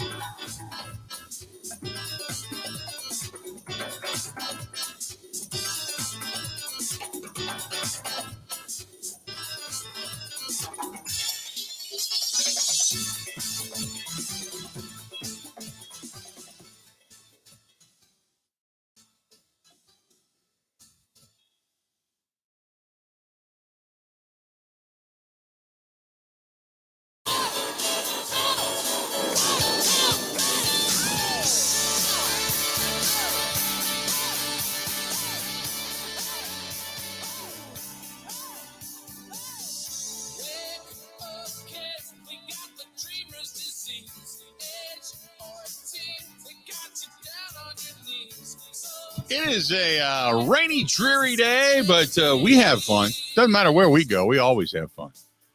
With or without pants. We're always good. Always a good time. And a lot going on. There's a lot of things to kind of, like I've said before, you can throw a dart at a dartboard. You got the Badgers tomorrow. They're getting ready to take on Iowa. That's going to be a pretty solid game for them. You've got the Brewers waiting on the announcement of Craig Counsell as to what he's going to do and what their offseason is going to look like. You got the Bucks getting ready to get back underway. We talked about Damian Lillard, knowing where he lives now. And he's going to make his debut on the court with Giannis this coming weekend as well. So a lot to get to. And J.R. Radcliffe, the Journal Sentinel, now joining us on the hotline. Little Brewers, little Bucks, all that kind of good stuff. Baseball postseason. JR, how you been, pal? First of all, Bill, that was an outstanding introduction. JR had something come up, so we're going to talk to him next hour. And I told him, I said, JR, that actually works okay because we're kind of hot and heavy into some NFL talk, so we can build on some of the things that Andy Herman was saying, and we can circle back to JR coming up at 12:30. Okay, I just saw your note. Okay, that's all fine. We're producing on the fly. That was a hell of an introduction. It was. I can go pull the audio and just replay it at 12:30. That is fantastic. Let's do this then while we've got time, because we've talked about it a couple of times about the proposed trades in the National Football League. And again, I don't think that the Packers are really going to do anything. Only for the fact that there's not a necessity. Like I said, you can pretty much throw a dart at a dartboard at this point and type up a bunch of the different problems that they have, and you can there's so much. It's not like you're one player away from being on the cusp of heading to the postseason. It's more execution and it's more doing your job. But what are some of the interesting proposals that are out there, Grant? So Bill Barnwell writes for ESPN. I think he's one of their better football writers. Yeah. And he put out a long list of for this team to try these things. And I wrote down a couple of the most interesting ones, and I figured I could list them to you. Sure. And you tell me if you would do it or you think that would be a good idea for one reason or another. He does have a Packers trade. I'm going to save that one for last. Okay. I think that's maybe one of the most wild trades he writes about. But let's start with the team we watched last night. Kansas City Chiefs. In this proposed trade from Bill Barnwell of ESPN, the Chiefs get tight end Zach Ertz, who is veteran. He's now in Arizona on a team that's not contending. The Cardinals, it would only get a 6th-round pick. So he's saying the Chiefs give up a conditional 6th-round pick in the future, bring in Zach Ertz as a veteran onto this team. I think that makes a lot of sense. What do you think?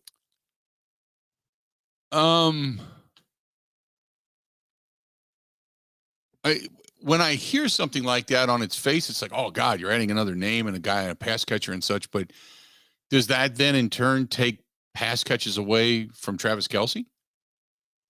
Well, if it takes a couple, I don't know that that's the end of the world because Travis Kelce's getting older. I think it's more about depth because the Chiefs really like to run 2 or 3 tight end sets. We saw that all throughout the postseason last year, and they got a couple guys who were banged up. So it would be another veteran in a group of guys. Like they don't really have a clear-cut number 2 or 3 or 4 behind Travis Kelce. 6th-round pick? It's not a steep price. No, it's not a steep price at all. I mean, if you can do it, do it. I would, if I'm in that discussion, if I'm Andy Reid, the first thing I'm saying is this is what we want to do. And, you know, now I will say Travis Kelce's a guy to say, hey, I don't care what we do as long as we win. But we all know the eyes are on Travis Kelce right now and his productivity because every time he does something great, everybody wants to pay attention to Taylor Swift. Not that I'm saying you coach your team to get him catches so Taylor Swift jumps up and down in your box, but I mean, I do it. I mean, you can never have too many weapons. I agree with that. You just want to make sure you don't upset the apple cart in doing so. That's true. And I would imagine Arizona's like, well, we'll take anything for him. We're not winning. Right. They got Zach Ertz a couple years ago. Remember, right before Kyler got hurt, they were making trades and they were kind of going all in. That was the year that the Packers beat him on Thursday night. And since then, well, here's really the other thing. Don't forget when Jalen Hurts, or not Jalen Hurts, when Kyler Murray is fully back and you want a full complement of weapons for him to throw to, you don't, he's so petulant and such a baby anyway, but if you just paid him all that money, you want to make sure that you've got weaponry for him to succeed.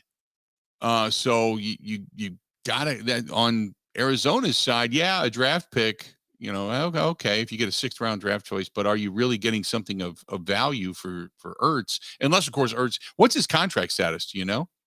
Probably very minimal. I can pull it up here. I would imagine it's this year, maybe one more and minimal money. But I was going to say, if you got him for only this year and he would then end up, costing you more money down the road, okay, I can understand that. But you also don't want to get rid of any weapons you may have for the guy that you just paid to be great. So that's a kind of an interesting balance. Or you got to think of it from the Cardinals' perspective of if we're only getting a 6th-round draft choice, what are we doing? Why would you want to eliminate a weapon for our young up-and-comer, so to speak, that you're holding your breath? He actually pans out because you're paying him a ton of money because he whined and bitched about it. I can't stand him. I really can't. Kyler Murray has never played a complete season. He's never had statistically a wonderful season. He's had a good half, but he's never been able to seal the deal. And then they went out and paid him all that money. So now you want to get rid of one of his weapons. I don't know if I would do that. So Zach Ertz, for reference, is 32. He's under contract for this year and next, about 11 or 12 million per year. But I don't know if Arizona were to trade him in the coming weeks. Does Arizona then eat a lot of that money? Right? Is that a condition of the trade that, well, we're going to pay this year's salary? Any right? upfront money, guaranteed money, you have to pay him on his way out the door. Mm-hmm. That's the way I understand that salary cap to be, because that the guaranteed money comes from you, unless I don't know how sometimes they negotiate it different, but I think on his way out the door, you got to pay him the upfront money. So, but that would pay be a trade of his salary for the season. Sure. Before we move on, that would be a trade. Like Zach Ertz probably isn't going to catch, a couple dozen balls and a lot of touchdowns. He's probably more just a piece that allows them to play the offense they want to play with 2 or 3 tight ends. So that could be an interesting, it would be a big name, but it might not be a trade that gets sexy results. I actually kind of want to see that happen. Here's another trade. This one would be within the NFC North, which you don't see often, but I think it could make sense for both sides. Bill Barnwell at ESPN proposes that the Lions acquired Danielle Hunter, edge rusher from the Vikings, and a 5th rounder, and they give up a 2nd rounder, a conditional 3rd, and their rookie edge rusher, James Houston, who's a 6th rounder. He's barely played. He's been on IR. So the Vikings get back a young edge rusher in return. To me, this trade would signal, how all in are the Lions? If they go out and get Danielle Hunter to pair with Aiden Hutchinson, it's them saying, we believe we could hang with San Francisco, Dallas, Philly. So this trade would be interesting on a couple levels. What do you think? If I'm a Lions fan, I'm salivating at that deal. Now, Danielle Hunter has been banged up over the last few years, but if he's healthy and he's back to Danielle Hunter form, I'm all over that. I would do that in a heartbeat if I'm the Lions, because you believe your window's open right now.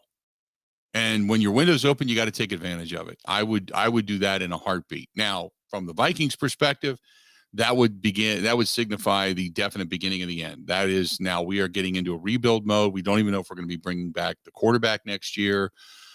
There's a lot of things that we're going to start to tear down. And also, if you're going to do that, do you waste the better years of Justin Jefferson?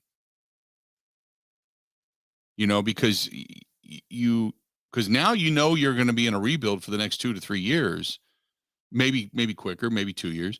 But does Justin Jefferson want to be a part of that?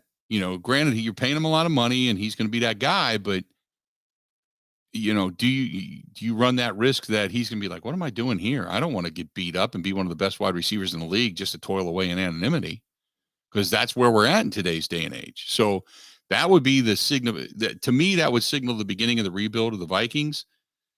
And I don't know if you can rebuild and hang on, or if you have to tear it down to build it back up.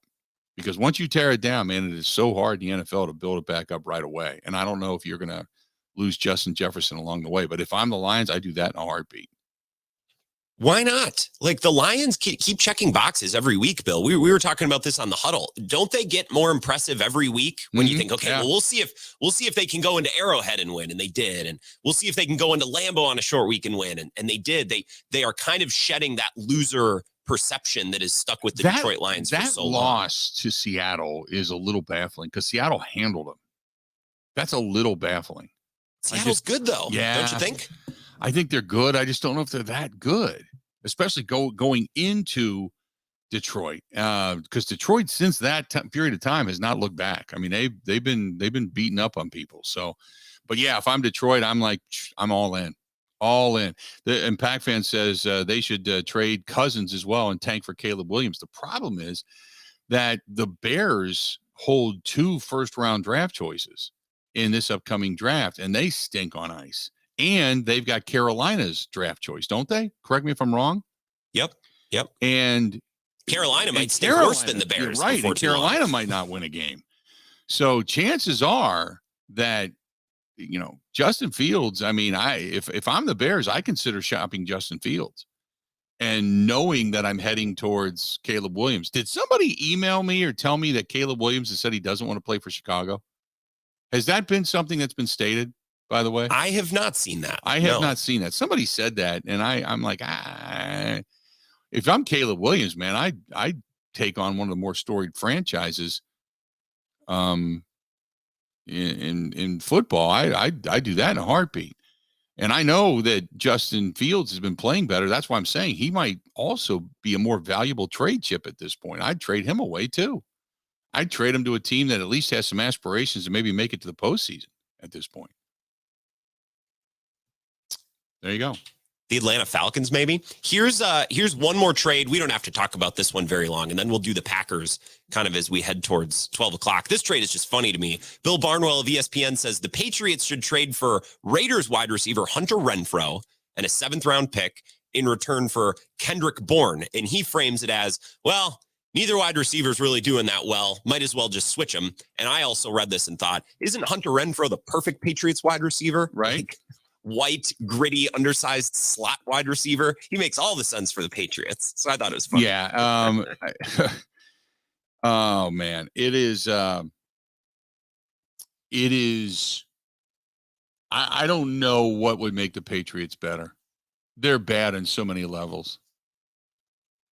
And we talked a little bit about this yesterday and the other night was that Bill Belichick is so unbelievably obstinate that he is killing the coach. His GM, he's drafted nobody. I mean, I was watching, I think it was Good Morning Football. They were going through Bill Belichick's drafts.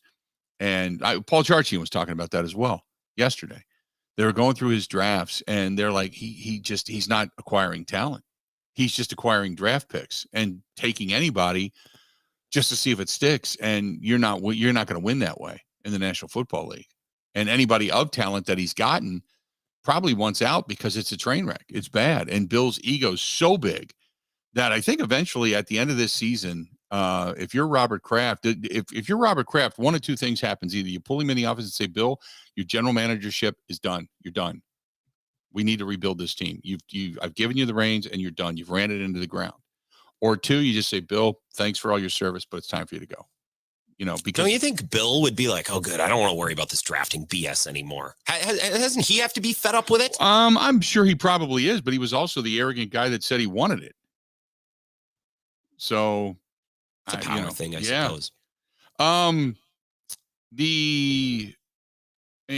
found the Chicago Bears. We all like our guy down there, Brad Biggs, and some of the things that he was talking about. And there is a piece via the Chicago Tribune, and you can't read it unless you subscribe to it. And I don't subscribe down there, but it does talk about the possibility of Caleb Williams refusing to come to the Bears. And again, it's in Sports Mockery as well. Not that I take that site very serious, but there's a couple of different sites that say that, if indeed the Bears chose Caleb Williams, that there's a consideration that Caleb Williams wants to choose where he goes, which I think is also garbage. There's no way, let me tell you this, there's no way that back in the day, Caleb Williams would choose to stay in college. But the fact that he's getting paid so much money through USC, it's no big deal. He's a millionaire already. So the fact that he's getting millions, he doesn't have to come to the NFL if he doesn't want to. So if he says, hey, I don't want to go to Chicago, I'll just come back and play another year in college, that's okay because he's getting paid a bunch of money anyway. And even if he got hurt, everybody'd still want him unless he completely blows his shoulder out. If it's an ACL or something like that, they'll say, man, he's still good. He's still got his arm. He's still got his ability. So I don't think, in today's day and age with players making millions, especially if you're a good player and possibly a top draft choice, you would probably stay in school if you're not going to the team you want. I think it's kind of a sad state of affairs to what it's eroded to, but that's the reality of what it is in today's day and age. What would be funny is if Caleb Williams stayed in school another year, and then the Chicago Bears also had the number 1 pick next year for the third. That'd be great for the third year in a row. That'd be great. Because then you don't have a choice. You can't just turn it down to turn it down. Yeah, I I have a Packers trade. We can get to it after the break. Let's do that. We got to take a quick break. This portion of the program brought to you by our friends at Point Brewing. Point Brewing, the home of one Bill Michaels' favorite cider boys. I love that cider boy, but it's got to be first press. I got a few of those in my future coming up tonight, so I'm looking forward to that. That's from our friends at Stevens Point. Stevens Point, Point Brewing, brewing excellence since 1857. Ready? This is the Bill Michaels Show on the Wisconsin Sports Zone Radio Network.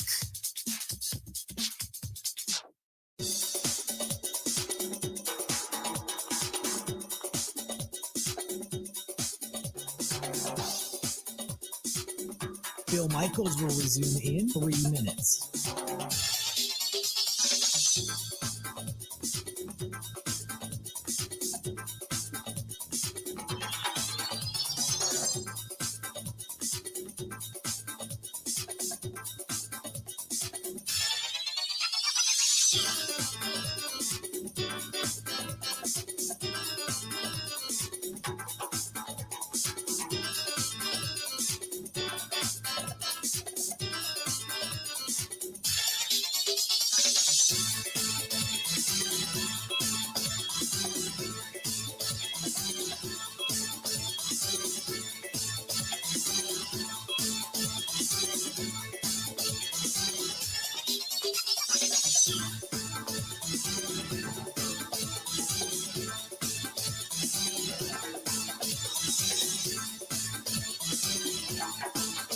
Bill Michaels will resume in 2 minutes.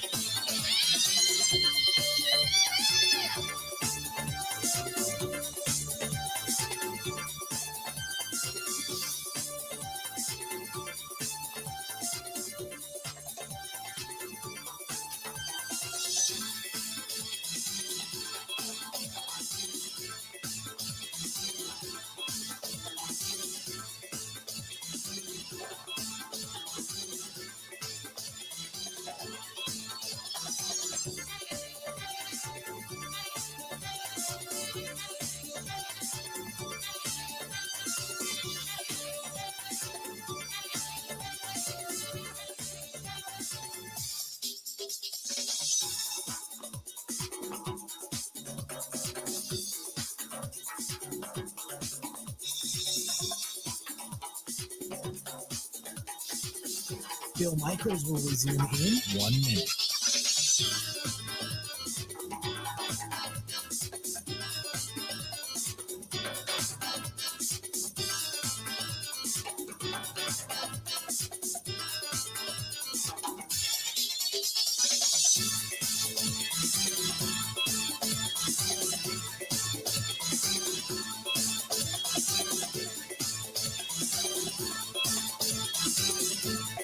Bill Michaels will resume in 30 seconds.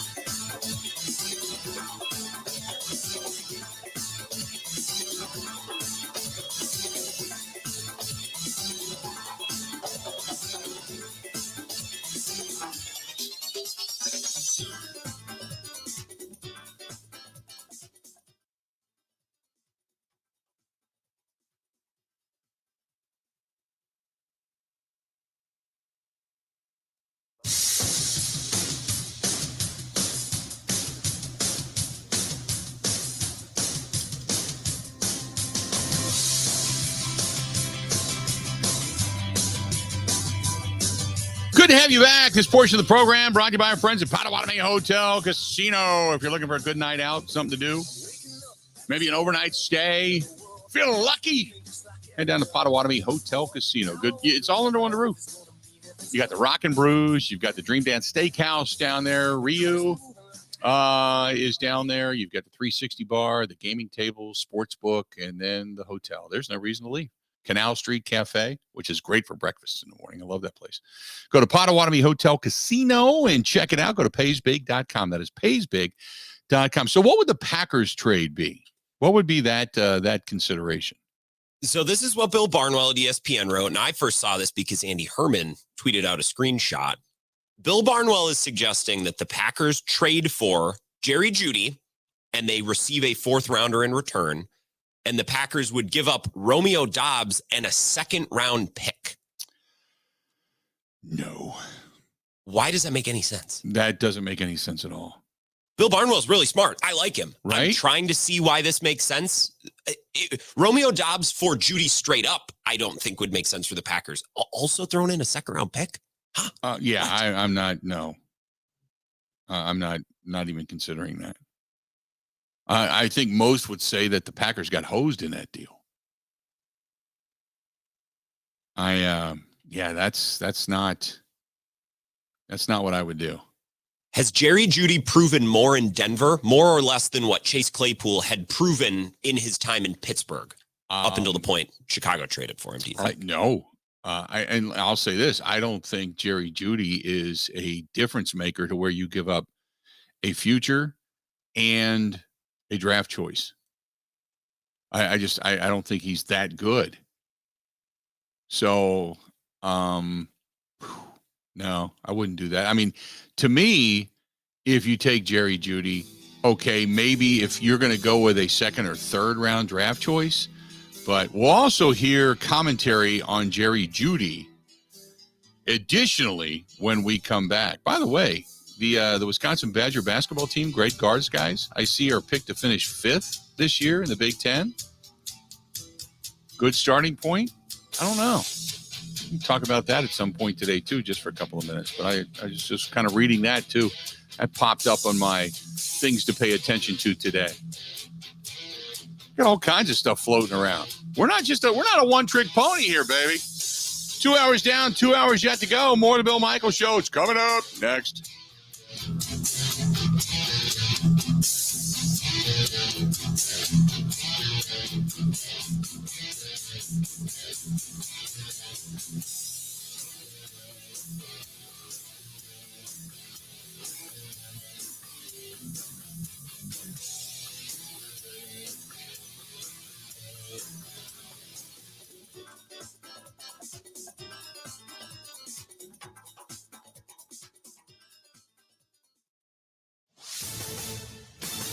This is a Wisconsin Sports Zone update. Well, Wisconsin's putting the finishing touches on their game plan for tomorrow's matchup with Iowa. The Hawkeyes come into the game 5-1, despite averaging just 21 points per game and sporting the worst offense in the country. That's thanks to a good defense and very good special teams. Wisconsin coach Luke Fickell said they're just doing what Iowa does. But I think the great thing that they've got is they've got consistency. They've got confidence in what it is that they do, and that starts at the top. You know, Coach Ferentz isn't going to say, let's conform to what somebody else wants us to do and what might be, so to speak, more fun, because fun is winning. And if you can find ways to win, you have a lot more fun in doing it. Badgers enter sitting at 4-1 on the year, 2-0 in conference play, trying to get to 3-0 in the Big Ten for the first time since 2019. Wisconsin favored by 9.5. The weather could play a role with temperatures in the low 50s. Forecast calling for rain much of the day and wind gusts topping 30 miles per hour. Kick tomorrow, slated for 3 p.m. Turning to the Packers, they're sitting back and watching this weekend as they're on their bye week. They'll return next Sunday to face the Broncos, who lost last night in Kansas City. Mutual Insurance, keeping Wisconsin strong. Rural Mutual is the #1 farm insurer in Wisconsin for a good reason. As a company founded by farmers, they understand the ag industry and its challenges. Local agents offer farm families the best advice and personalized coverage. Visit ruralmutual.com to find an agent near you.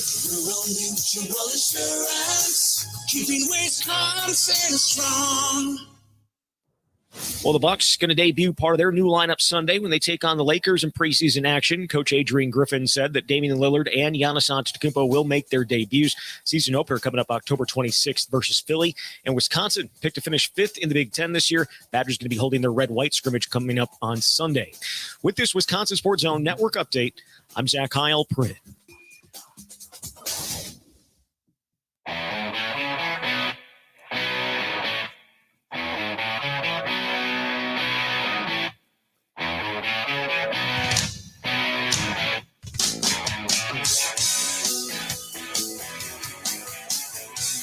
Welcome in. It is the third hour of the Bill Michaels Show on this Friday. Fun Friday. I'm excited.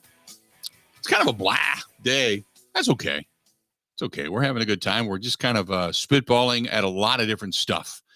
And I got a nice note here from Ken. Ken, by the way, lives on Alaska and said, looking forward to seeing you make the appearance at Flipside.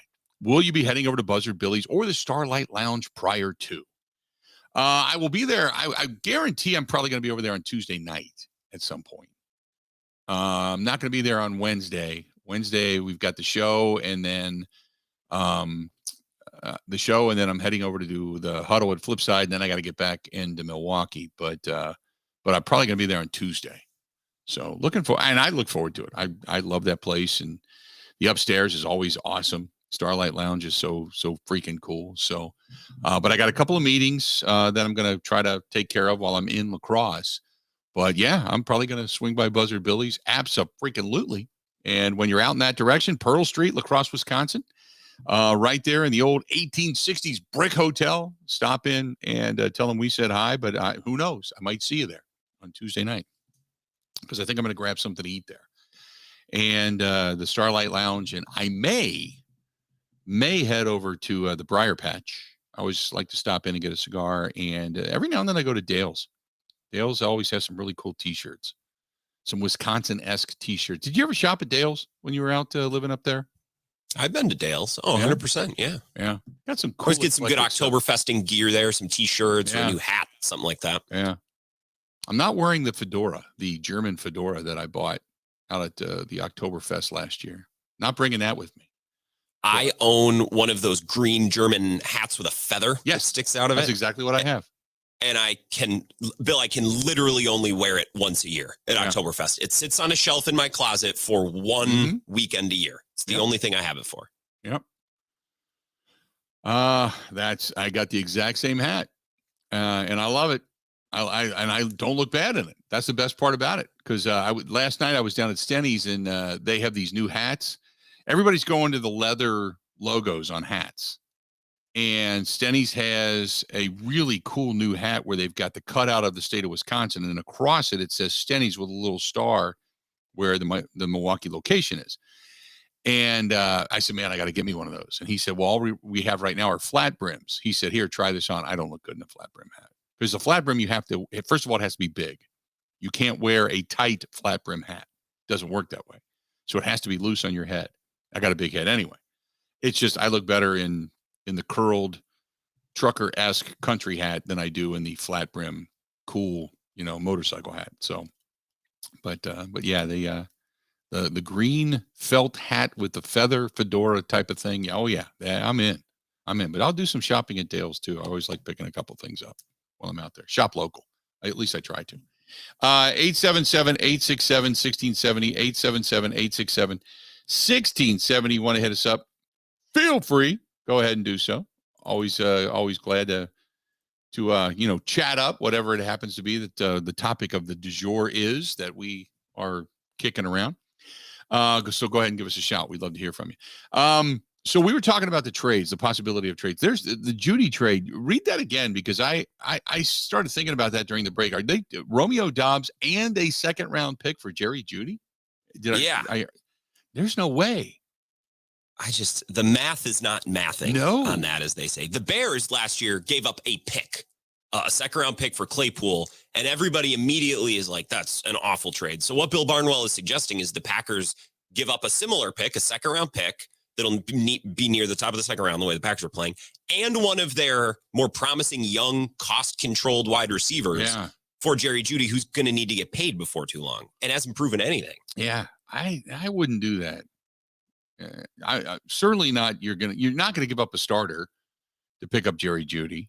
And, they say, well, somebody said it was George said, I think Jerry Jeudy could be a top 10. I see, but he gets banged up, and apparently, now you're going to hear here in just a second, does not take criticism very well. And it's kind of, I guess, known throughout the league.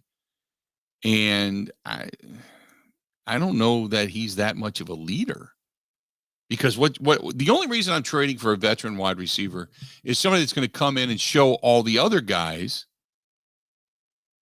as to whether or not they're doing it right in the National Football League.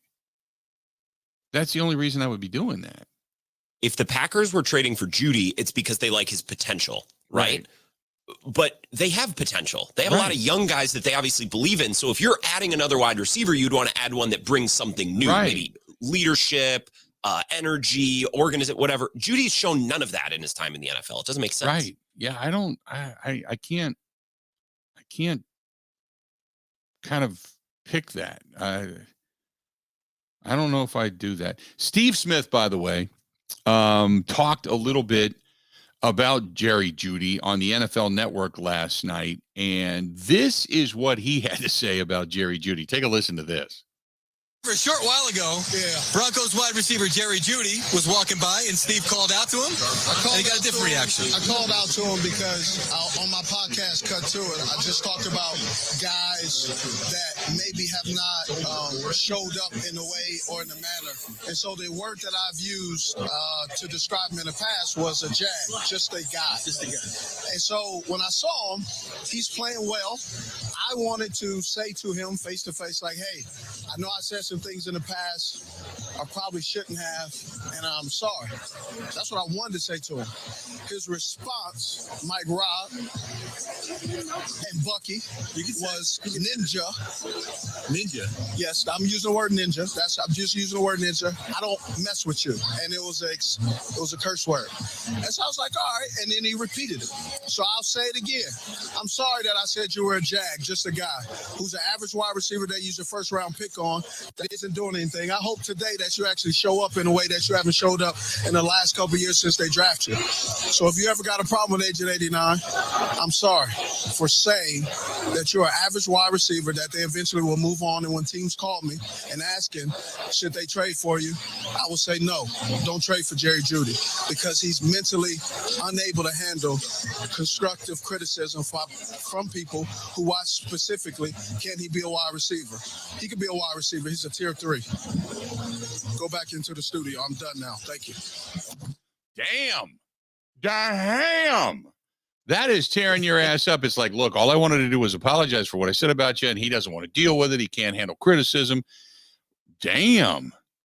You know what I loved about this? I was talking with a buddy last night. Steve Smith is so matter of fact. Right. Like you see a lot of these guys on television, they'll go on these long rants, they'll get fired up and they'll get back. No, he's standing there in a suit like a news reporter with a mic, just very calmly, just ripping into him. Just like, I'm just telling you, he's weak, basically. He's that made me weak-minded. love Steve Smith. Right? He's weak-minded. Okay. There you go. All right. I'll go with that. Yeah, I'm not, like I said, is Jerry Jeudy a leader, and is he capable of taking the rest of this wide receiving core and making them better? And that would be my takeaway. If he could make them better, that's great, and kind of be that leader. But if he's that, then maybe not.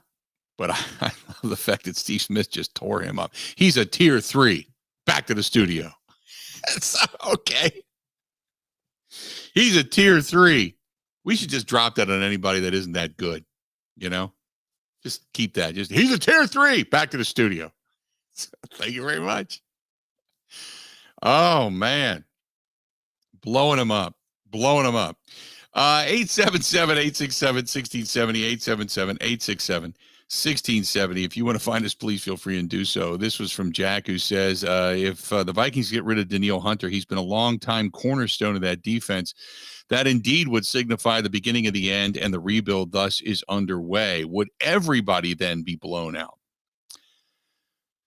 I don't know about everybody. You can't blow everybody out, but anybody veteran of money, you would certainly think about, getting rid of. And again, I go back to the fact that if I'm a guy like Justin Jefferson, considered one of the best in the league, and you get rid of Kirk Cousins, you get rid of Danielle Hunter, you are certainly signifying that you're going to go through some type of rebuild. You're getting paid, because guys say all the time, well, then why do I want to be here? Well, because you're getting a paycheck. You're getting paid a lot of money. The argument in today's day and age is I can get paid a lot of money on a contender. I don't need to be here. So get me out of here. I want to go to a contender. The players have a certain level of power now, and the NBA is the prime example of that. I don't want to see the NFL become the NBA, where guys are going to dictate. I mean, it's bad enough that Aaron Rodgers comes out of the darkness and says, I'm going to the Jets, and then suddenly he has to be the Jets. It worked out for Green Bay. It worked out for the Jets, so to speak, as far as the trade goes. Now, everything that's happened since then has not necessarily been what everybody had hoped for. But I don't think you want that. But if I'm Justin Jefferson, why do I want to stay there and toil away for a team that we know is not going to win? That's probably where David Bakhtiari is at mentally when it comes to, I'm sure he wants to play. He has a lot of pride. He wants to go out and do a good job, but I don't think he ever wanted to play for a team that was going through, quote, in his mind, the rebuild, and they weren't really going to compete for anything because all he's ever talked about is winning a championship. Same thing with Devontae Adams. It's just ironic that Devontae Adams goes to the Raiders, and the Raiders just are the Raiders, and they suck so incredibly bad. But I don't think any player wants to sit unless you're growing together. If you're all growing together, that's one thing. But I can't imagine Justin Jefferson wanting to stay. Well, and what's funny is Jefferson saw Stephon Diggs already go through this. Right. Go on to greener pastures and then be awesome and win at the highest level. So Justin Jefferson's like, well, why shouldn't I do what Diggs did before me? You know what I mean? That makes this situation very interesting too. And Stephon Diggs, did you see his meltdown on the sideline last weekend?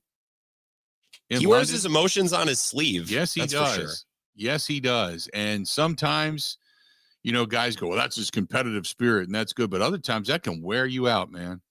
I've known that. I've talked to players when you say, hey, what's up with such and such? And they'll be like, oh, he's competitive. That's great. And then the third or fourth time he does, it's like, oh God, he's just wearing us out. It's just exhausting. Always kind of make sure that he's okay. It's like you become the pretentious crybaby.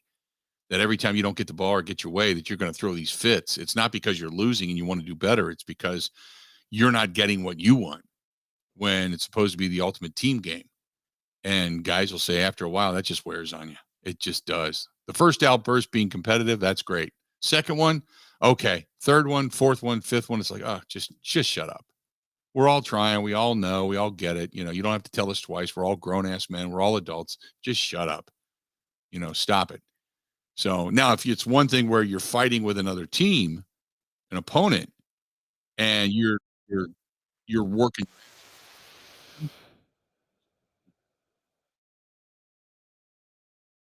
all the time, it wears on you. Let's do this. We're going to step out. We'll take a quick break. We'll come back and we'll pick up where we left off. We got a lot to get to. So stay tuned. Whole lot more of the Bill Michaels Show. It's all coming up right after this. This is the Bill Michaels Show on the Wisconsin Sports Zone Radio Network.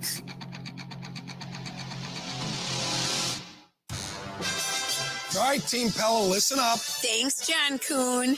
Customers love our products with limited lifetime warranties. Check out these big plays. Incredible innovations like blinds and shades between the glass. No interference on that play, Coach. And stylish windows with hidden screens that make game days a breeze. Can it get any better? It can. With monthly payments as low as $19 per window, $75 per patio door, and a free quote at PellaWI.com. Let's go.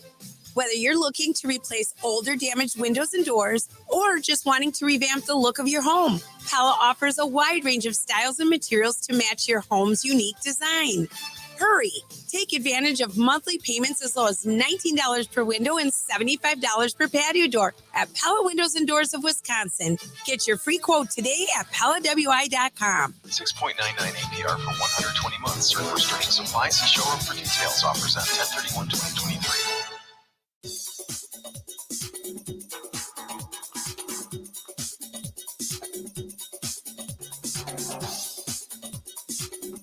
Bill Michaels will resume in 3 minutes.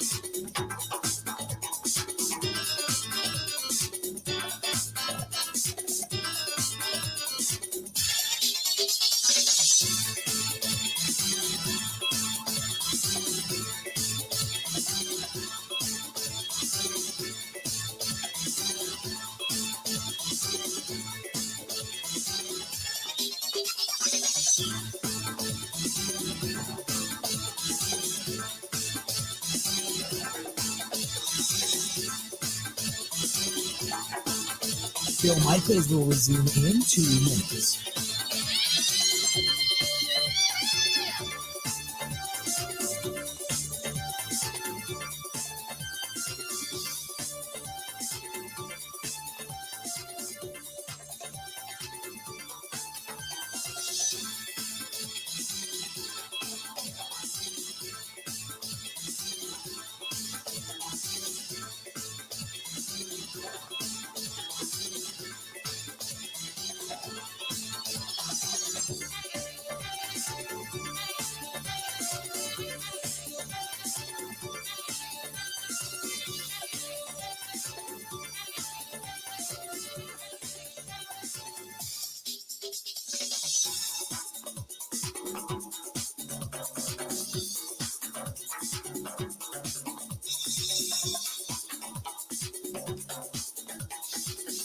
Bill Michaels will resume in 1 minute.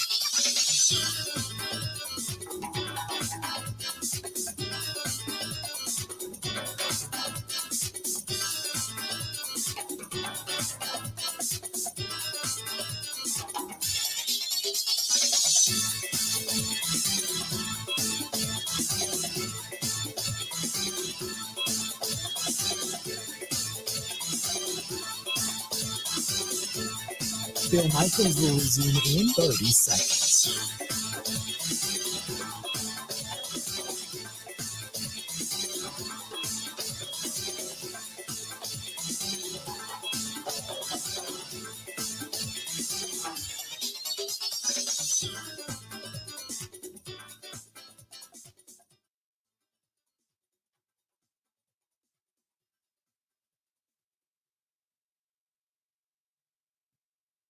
You got to hit it, bang it, rock it, put it in the pocket. Hit it, bang it, rock it, put it in the pocket.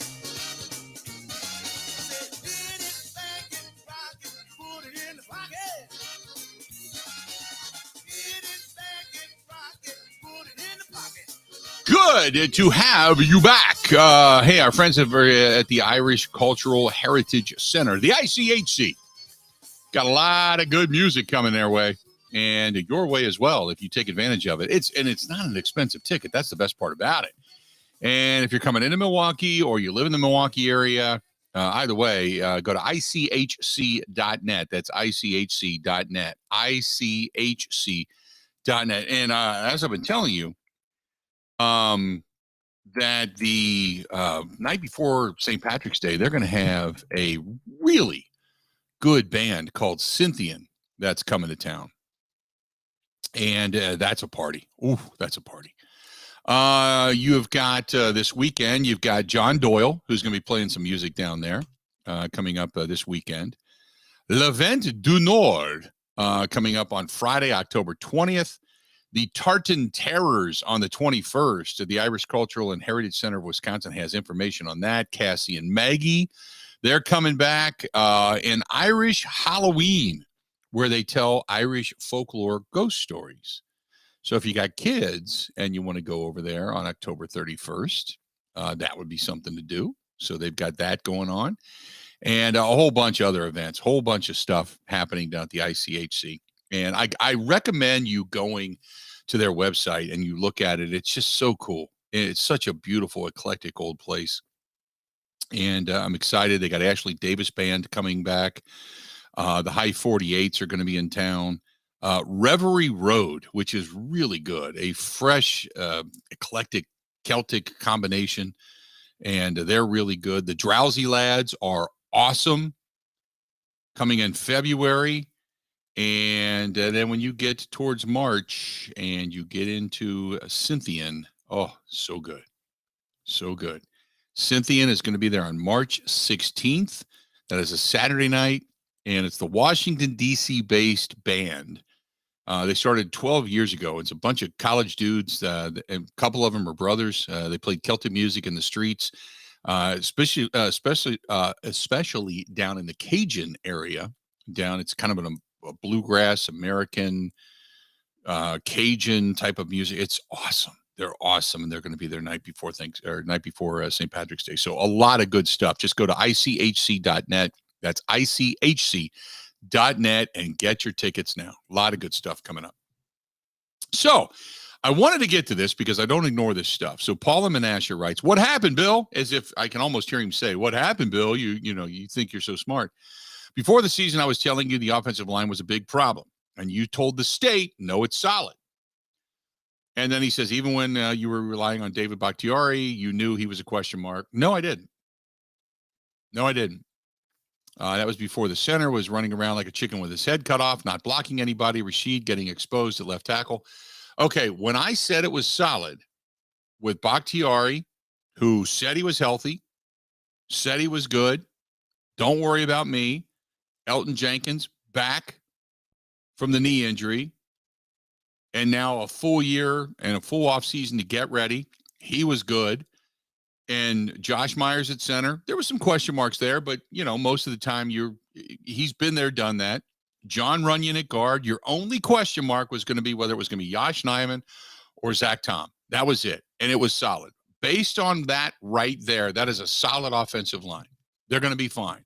And you don't rely too heavily on the backups. Now, that was before. And even, go back to game one. They were solid. You had Bakhtiari played extremely well. Elton Jenkins was really solid. That whole offensive line played well. They ran the ball well. They passed the ball well. Everything was fine. No pass rush on Jordan Love. He looked really good. Everything was fine. And then Bakhtiari began melting down. And then Josh Myers next to Runyon. Runyon gets the ankle stepped on. Elton Jenkins twists the MCL, not the ACL, the MCL, and the line began to break down in that sense. So go back to healthy. Hell yeah, it was good. Game one, when they were all healthy and together, they kicked ass. Absolutely, it was good. So don't go, what'd you told the state, Bill? Yeah, I told the state. I'm not worried about it. And even the depth, I thought, you could sustain one injury, maybe two, but you've got three at this point that have Runyon's been banged up with the bad ankle. Bakhtiari's now gone. I never thought Rasheed Walker would be the guy, to be perfectly honest with you, but I also didn't foresee that Yosh Nijman would regress into some kind of a wussification state where he can't take criticism and he goes into a shell, and they got to start putting him on special teams just to build his confidence back up so he does something. I don't know why all of a sudden that happened, but whatever happened. I didn't see that coming. But to say that you knew better, well, then why didn't you tell me that first game was going to be a great game, only to see it all melt away after that? Sometimes things happen. It's the game of fluidity. But and then he says, well, then you have the nerve to blame it on Love. Yeah, there's a lot of things that Jordan Love has not done right. And just like Andy Herman said just a little while ago, yes, he regressed. He has regressed. The offense as a whole has regressed. But Jordan Love, who started out on fire, throwing balls into windows that had not opened yet, and being anticipatory and playing that game and looking good doing it, has now suddenly regressed game after game after game after game. He's got poise, he's got moxie, but if you look at his numbers, 50% or below completion percentage sucks. So don't sit there and tell me that it's all the offensive line, okay? When you're not delivering the football into the proper space in the proper area, yeah, there's been some routes that have been run wrong. There's been some guys that have dropped the ball. I understand that. But even the one of the worst quarterbacks in the league gets better than a 50% completion percentage. Come on. So don't come at me and tell me it's all the offensive line. You're an idiot if you think it's all the offensive line. Are they a part of it? Absolutely. I think everything starts up front. But some of the bad reads, some of the things that we've seen, some of the overthrows that have been absolutely terrible, the underthrows that have been awful, where we're talking about wide receivers having to just knock the ball down and fight for it because it's so woefully underthrown, that's not the offensive line's fault. So there you have it. 877-867-1670, 877-867-1670. This one's from John, who says, hey, Bill, I'd like to put some perspective on the Packers' current situation, which I believe to be a complete failure of the management team. During Rodgers' Hall of Fame career, they only produced one Super Bowl appearance and one win. While Rodgers was still in his prime, they drafted Jordan Love in round one, certainly knowing that would piss Rodgers off, all while missing out on a chance to bring in another impact player. That I agree. They then cut Rodgers loose after giving him a huge contract, leaving them in the minus $60 million dead cap for the year. Now only the draft is the means to improve your team. after watching defensive failures, which loads of the first-round talent have been. They refuse to change coordinators. Results speak louder than words. Jordan Love does not look good, let alone great. NFL quarterback, the defense is not performing to its talent level either, and there's no cap space to bring in needed talent. Quit blaming the players and injuries and whatnot. P.S. I was always curious to see how Matt LaFleur would respond to adversity, and he doesn't look good right now either. That's John. Appreciate the email. Again, there's enough blame to go around. I completely agree with you. First of all, I've always said the timing of the pick of Jordan Love was terrible. There was other players that have been more impactful in the league that were still there, and they didn't go after him. T. Higgins was there. Patrick Queen was there. There's other players that would have looked really good in green and gold. Not getting wide receiver help consistently, I 100% I'm right there with you. And when it comes to the defense, in every piece of asset that they've spent to build the defense, and you're still sitting here with the 30th ranked run defense, the 15th ranked defense in the league. It's not, and again, you go back over the last few games, that's not the defense's fault. They've been put into some tough situations. The defense has actually been relatively admirable. But as we all know, and I said it at the beginning of the season, if this defense isn't top 10, it's not going to be a successful season. This defense needs to really, really, really help the offense and give them more bites at the apple. They just haven't done it consistently enough. But I agree with that. But when you say quit blaming the players, no, I blame the players. Coaches aren't playing. Front office isn't playing. Management isn't playing. They're not on the field. When the execution's poor and you know what you need to do, but you don't do it, well, I blame the guy that's executing a play that was called that was actually set up to be pretty good. It just wasn't executed very well. That's the players. That's not management. That's not coaching. That's the players. You know where you're supposed to be, and if for whatever reason you don't get there and you know the play's going to fail if you don't get there, that's on you, man. So there's enough blame to go around. Everybody's looking for an answer to say, I told you so. And the only told you so I know of is that I knew that the offense was going to be a little bit rough and it was going to be a learning process. I didn't realize it was going to be this rough and without Bakhtiari and with that's why I'm hoping that what we see in Denver, and this is to me, okay, when you get to Denver, I want to see this team play a full 4 quarters. They should be healthy.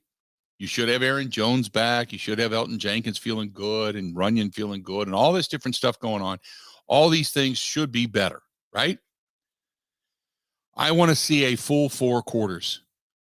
I want to see better execution, guys that have learned, guys that have self-scouted. I want to see them put points on the board. And to me, I want to see this team score 27 or more.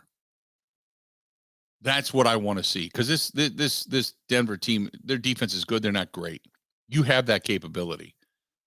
But if you lose this game and you look bad again coming out of the first half, I then begin to really question Matt LaFleur, because everybody knows the execution has not been good. These are the things that you go back and you go over and you talk about getting back to the basics and fundamentals and blah, blah, blah. This is what you got to do. That's when you go after Matt LaFleur and you say, this is unacceptable. So is it, the chicken or the egg? Is it the quarterback and the change over there? And did Aaron Rodgers cover up everybody's lame ass?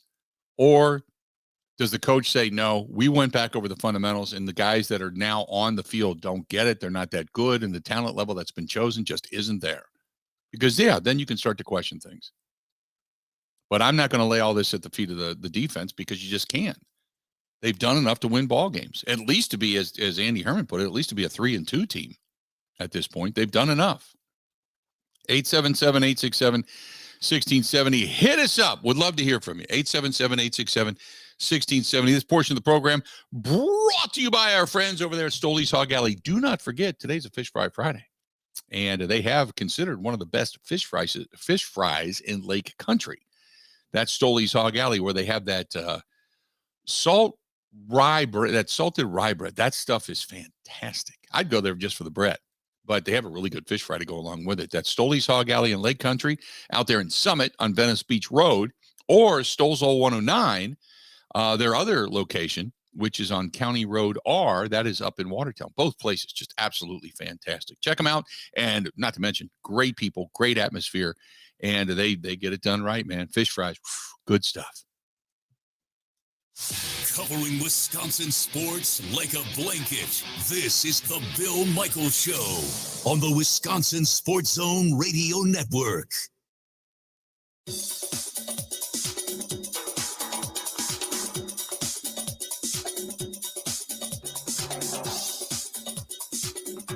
Bill Michaels will resume in 5 minutes.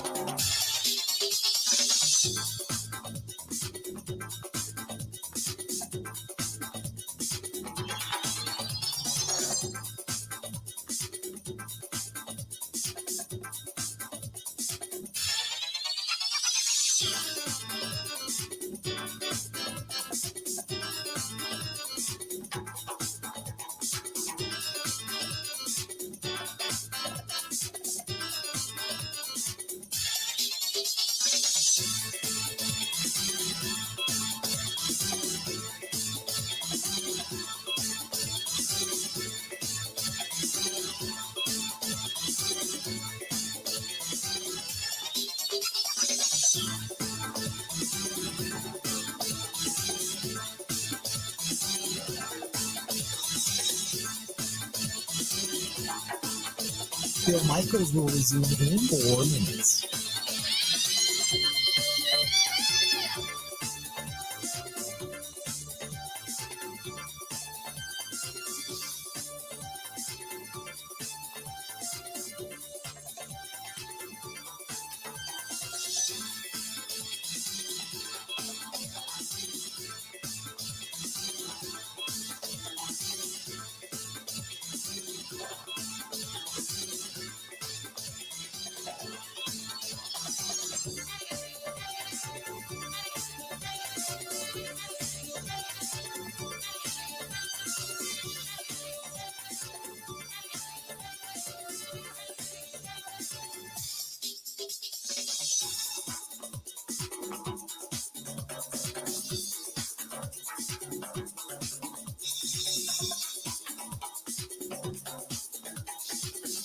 Bill Michaels will resume in 3 minutes.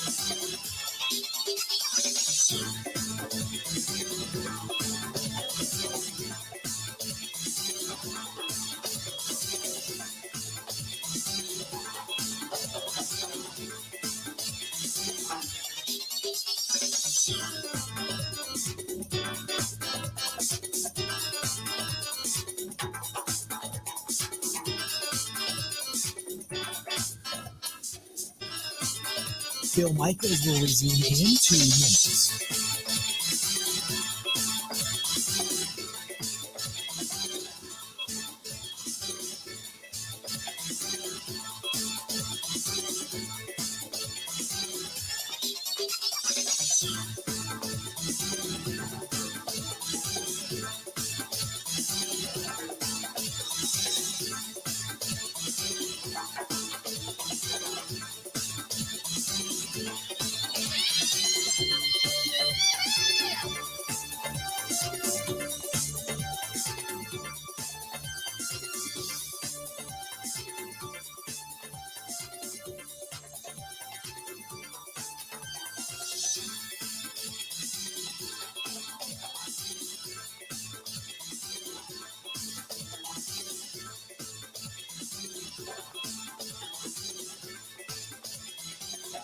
Bill Michaels will resume in 1 minute.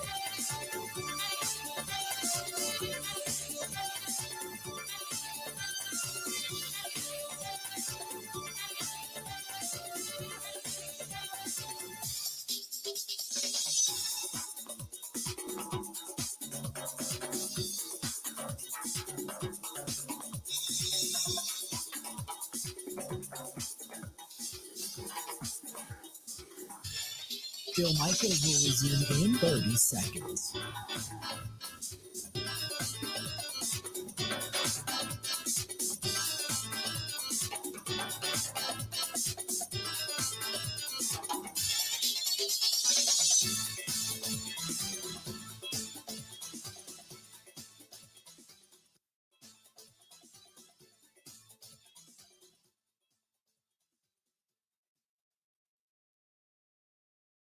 You got to hit it, make it, rock it, put it in the pocket.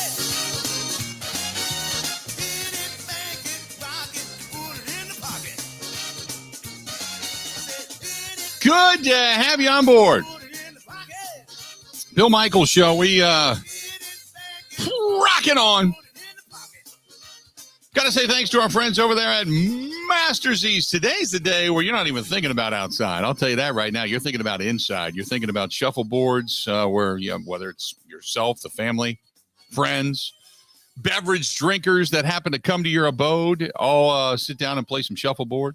Whether it's the regulation size or even a smaller one, or maybe a pool table, table games, the darts and dart boards, whether they be electronic or the good old-fashioned pub boards, plus all of the accessories, bars, bar stools, all that kind of good stuff. It's right there at Master Z's on Blue Mountain Road in Brookfield. Call them for in-store specials, 262-746-5931, 262-746-5931 for all the in-store specials. See it today, get it tomorrow. Master Z's on Blue Mountain Road in Brookfield. Joining us now on the hotline, J.R. Radcliffe from the Journal Sentinel is joining us here. J.R., how you been, pal? I've been good, Bill Michaels. How have you been doing? We haven't chatted in a long time. I know. It's been a while, man. You've got a lot of stuff going on. So we've got Brewers to talk about, Bucks to talk about. Everybody's, we've been talking Packers all day. But first of all, let me start off with, give me your thoughts on the Brewers and what this offseason you think is going to hold. Yeah, it's an interesting one because, I mean, number one question is what happens with Corbin Burns. I think the general, probably the common thought here is that they would move on from him, that they would trade him because it doesn't look like an extension is in the offing. So if they do in fact trade him, what would they get in return? Because that's going to dictate what happens next, right? Like they clearly need help with their offense, but they also need to, keep some things held together in the pitching staff too. So does that get addressed in whatever you get back for him? Do they decide to keep him? Maybe they do. Certainly Matt Arnold talking at the postseason press conference didn't betray the idea that they were ready to move on or anything like that with just 1 year left in his contract. So maybe he does come back. And Woodruff, with his health, what happens there? If he's not healthy, they're obviously not going to trade him. So those two guys are problem A and problem B. And once you know what happens there, then you got to figure out how to fix the offense, because that was the stumbling block this season, really in the regular season and the postseason. So there's not a lot in free agency. So now it's about finding a trade partner like they did this past season when they got William Contreras. Which kids are they going to bring up right away? Can they get the kids that were on the team this year to take a step forward offensively? How do you fix that situation? So it is a big job for Matt Arnold because it's because you got the two fronts, right? The offense needs to get better, and the pitching, you got to find a way to keep it elite. That is going to be a very tall order if they can't keep these guys around long term. So there are definitely some issues on the table. The positions that need to be upgraded. Do you say first base, third base? What do you do with Adames over at shortstop? Do you keep the power numbers and hope that the average goes up? Do you think the outfield is completely settled? And obviously then the bullpen. I mean, there's quite a few kind of things that are on Matt Arnold's plate right now. Agreed. I think first base, third base, those are the two biggest questions I have. And they've got like Tyler Black, for example, who is one of the best players in their minor league system this year. He could actually play either spot. So it's a question of where he fits in terms of defense, but like where are they most comfortable with him? Where is he most comfortable? And then you obviously, in a perfect world, address the other spot. Because right now, unless they bring back Carlos Santana, which I don't think they will, or Josh Donaldson, which I don't think they will, both of those spots are pretty just wide open vacant. They got tons of outfielders. There's going to be a lot of figuring out who fits those spots, but you got to think that the outfield is on this roster, in this organization already. Same thing about the bullpen. I mean, they've historically found ways to make the bullpen work inside the organization, outside. I'm not worried about that in the least, but it is first base, third base, and then also the pitching staff, the starting pitching staff. Like I said, if the guys they have now come back, and if not, and they get traded, what they bring back in return is also going to be part of the picture. But first base and third base were really rough for them this year. They just did not get production out of those power spots. I think Adames is really quite good for shortstop, even though his offense was a little up and down. Defensively, he's still very good. He's awesome. And then offensively, sometimes he's hot for you, and sometimes you have to live with the valleys a little bit. But I still think with him only having 1 year left, that's a little bit of a question mark, but I still think he's your guy at short. And then you figure out what's going on at the corners. Is your outfield Christian Yelich and the young guys? Probably. I still think there's a scenario where Christian Yelich is not an outfielder. He's just more or less a DH or first baseman. I still think they could explore that route if they wanted. But as left fielders go, you can do so much worse than Christian Yelich. I actually do think he's going to be a finalist for the Gold Glove, which might surprise people. He got better defensively between last year and this year. Mm-hmm. And he's also left field again. That's the all-star outfielders are not playing left field in terms of defense. So he's pretty solid out there. And then there's the kids, Tyrone Taylor. You cannot count him out. He was so valuable to them at the end of the year. And so I do think he's earned at least a good long look as your starting right fielder next year. And then it's about, okay, who's your center fielder? Is it Frelick or Joey Weimer? Does Jackson Churio get a long look at the very beginning of the season? You have to think about him as well. There are other options in that mix as well. But, and then Garrett Mitchell. Yelich and Tyrone Taylor. Yeah, Garrett Mitchell, of course. Yeah, I haven't even, yes, who was obviously hurt all year, but I feel like one of those three, Mitchell, Weimer, Frelick, I feel like one of them might not be back next year. That might be an opportunity for them to make a roster move and, bring someone in with a trade. That's a logical fit, but I've been wrong about what they're going to do in the offseason before in terms of players that I think they're going to move, especially guys with that much team control left. So I have no idea what happens with all those guys. Yeah. With Joey Weimer, I got to think that unless he completely fixes that swing, that he is not going to be back up with a big league team. He was a detriment at the plate. Don't get me wrong. Tremendous wheels, great ability in the outfield, defensively, unbelievably solid, but his offense is awful. It definitely was toward the end of the year. He wasn't the guy that they kept on the roster late in the season. I still think there's a really good player in there on offense. We saw the production in the minor leagues and early on, even a little bit in his big league career. Yeah, his swing is unconventional, no doubt. And they're trapped. We just had a situation with Keston Hiura where he had this sweet, beautiful swing. And then things changed. And whether that was the organization or Keston himself, he tried to add more power into his swing. And it ultimately, I think, kind of derailed him a little bit. He wasn't able to translate that. So you're caught between making those changes and derailing a guy or, making no changes and having the guy sort of sink himself. I don't know what the sweet spot is, but I would agree with you. Joey Weimer definitely doesn't – the swing looks like it needs work if he's going to be a long-term big leaguer. I want to flip over to the Bucks. By the way, we're talking with J.R. Radcliffe, and you can read his stuff at the Milwaukee Journal-Sentinel. They also have the podcast, but he does a lot of Brewers stuff, a lot of Bucks stuff. So the Bucks, they get Damian Lillard. Everybody's excited. To me, I still think the linchpin is twofold. One is you got to keep Chris Middleton healthy, and the second thing is, how good can Jay Crowder be? Because they picked him up and they didn't even use him in the postseason. It's like he found his way into a doghouse for some reason. And to me, if Jay Crowder goes back to being Jay Crowder, this team could be nobody's talking about him. But because we know Lillard's good, we know Giannis is good, we know what Brook Lopez is going to bring in, Bobby Portis and all that. But if Jay Crowder brings you something, all of a sudden it changes the dynamic of this team, doesn't it? Yeah, maybe a little bit. I think it's even beyond Jay Crowder. It's just who is your fifth guy, right? Because you mentioned the four that everyone kind of knows about. Who's number five? Because we don't have a clear-cut answer who the starter is for one thing. And then whether or not Jay Crowder is the starter, you'd like to think that he's a guy who can help you, certainly on the defensive side of the floor. Is he going to be primarily that? Are they going to ask him to do a little bit more offensively? I think his sort of falling out of favor that you're talking about, I wouldn't be surprised if that has some bearing on ultimately why they decided to move into a new head coach. There seems to have been some disconnect between what Mike Budenholzer wanted, what the organization wanted, certainly what Jay Crowder wanted.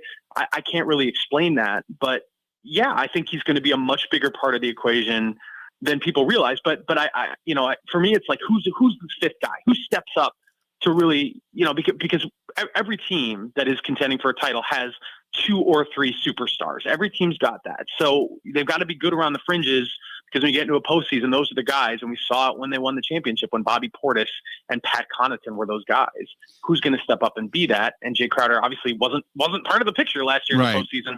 So we don't really know what he can provide there. I think Jay Crowder needs to be PJ Tucker. He's got to bring defensive, nasty. He's got to bring something to the table that they didn't have last year. And I know it's stupid, but I equated PJ Tucker to a Darvin Ham or a Scotty Williams, the guy that was just the grunt that's going to do a lot of the dirty work, come in, get you premium minutes off the bench, and just be that. I go back to a conversation. Rick Majerus used to take me to the deli over off of Brady Street all the time. It's an Italian deli. He used to always say they need a SOB. You always have to have an SOB on your team. And to me, like, Jay Crowder could be that guy. He could be the guy that comes in and does a lot of the dirty work. And if he doesn't, I think it changes the dynamic of this team. Yeah, I think that's a great comparison. Scott Williams, to me, really rings true as a possible, because I do think there's a little offense in there too for Jay Crowder. Right. It's not just about being the enforcer and the guy who throws his weight around and commits a couple hard fouls and stuff. I do think there's more to it than that with him.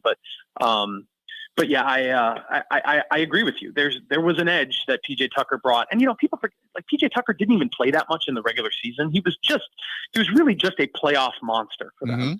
And so given that fact, this team can nurture that a little bit. They don't have to figure this out in the next 2 months because they're going to the playoffs. We know they're going to be in the playoffs in some way, shape, or form. So it could be the type of thing that sort of figures itself out over the course of, the next 6 months. And, maybe it's about sort of lying in wait a little bit, getting Jay Crowder at his best toward the end of the season in that playoff run. And he can really, make some hay for you. Before I let you go, what you guys got coming up via the writing and or the podcast? Oh, well, I mean, we're doing tons of Badgers coverage. Of course, they're the one thing that's got an actual game this week with the Brewers done and Packers off and the Bucks still getting there. So yeah, that's a big game tomorrow. We'll have a live blog. I'll be there at Camp Randall Stadium, live blog for that Iowa game. I think it's going to determine the division championship, the West Division. So that's a big one. And we still keep up with our Brewers podcast. We're not quite done for the season. Me and Kurt Hogue put that together about once a week. We should have another midweek episode looking at what we got going on in the rest of baseball and kind of looking back at some of our projections and looking more at the offseason as well. And then I've always got some stuff with Jim Ozarski, our Point Forward podcast, and our little video segments that we're putting together this year, 5-minute video segments on the Bucks as things transpire there as well. Do the Badgers win tomorrow? I mean, it's with the rain. I don't know. Iowa's defense is so good, or maybe not as good as it's been, but it's still pretty good. It's going to be just a slog. It's going to be 17-9 or 16-5 or something ridiculous. I mean, I have no idea. I still can't get a handle on this offense, this Badgers offense. So I say yes, but it's going to be one of those games. JR, always good to talk to you. We won't make you a stranger. We'll bring you back real soon, okay? Sounds good. Let's do it. I'll talk to you again then. Appreciate it, pal. Talk to you then. There you go. J.R. Radcliffe over there on X or Twitter for the Milwaukee Journal Sentinel. Cover the Brewers, the Bucks. Does the MJS podcast. Going to be at the Badger game tomorrow. A lot of good stuff there. Let's do this. We're going to step away. We're going to take a quick break. Coming up in about, 20 minutes, something like that, 20, 25 minutes. Mike Clemens is going to be here to take us the rest of the way, making his usual Friday appearance. This portion of the program brought to you by our friends at Kemps, K-E-M-P-S, Kemps.com, Kemps.com. Go to Kemps.com, bottom of the page, click on the term careers. Right there at the bottom of the page, and you could be working at Kemps. They are based in Cedarburg, Wisconsin. You can always find them in your dairy your dairy coolers and freezers at your local grocery stores. You probably have something from Kemps right now in your freezer. And give them a shout, K-E-M-P-S, Kemps.com. They're looking for CDL drivers. They have sign-on bonuses. They're looking for production people. They're looking for maintenance technicians for the coolers and such. So give them a shout, K-E-M-P-S, Kemps.com. That is Kemps.com. More of the Bill Michaels Show, and that is all coming up next. Covering Wisconsin sports like a blanket. This is the Bill Michaels Show on the Wisconsin Sports Zone Radio Network. All right, Team Pella, listen up. Thanks, John Kuhn. Customers love our products with limited lifetime warranties. Check out these big plays. Incredible innovations like blinds and shades between the glass. No interference on that play, coach. And stylish windows with hidden screens that make game days a breeze. Can it get any better? It can. With monthly payments as low as $19 per window, $75 per patio door, and a free quote at PellaWI.com. Let's go. Whether you're looking to replace older damaged windows and doors or just wanting to revamp the look of your home, Pella offers a wide range of styles and materials to match your home's unique design. Hurry!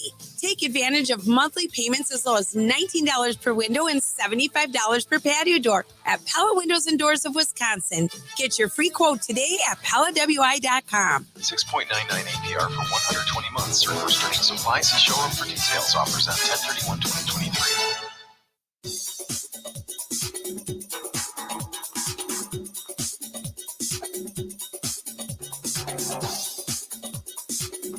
Bill Michaels will resume in 3 minutes.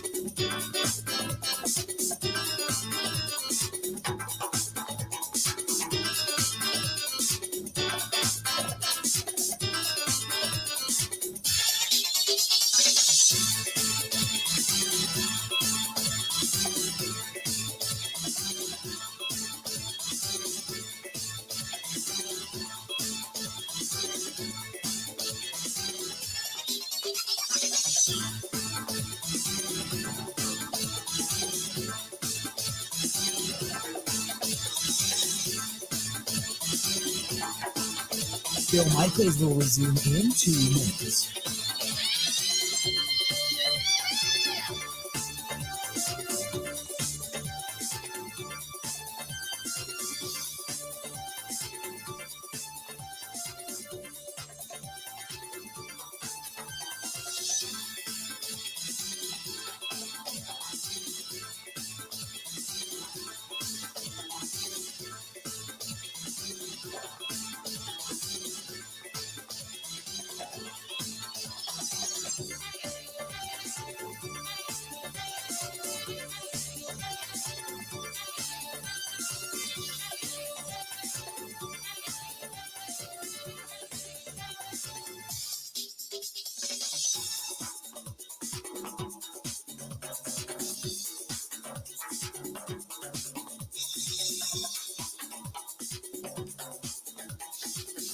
Bill Michaels will resume in 1 minute.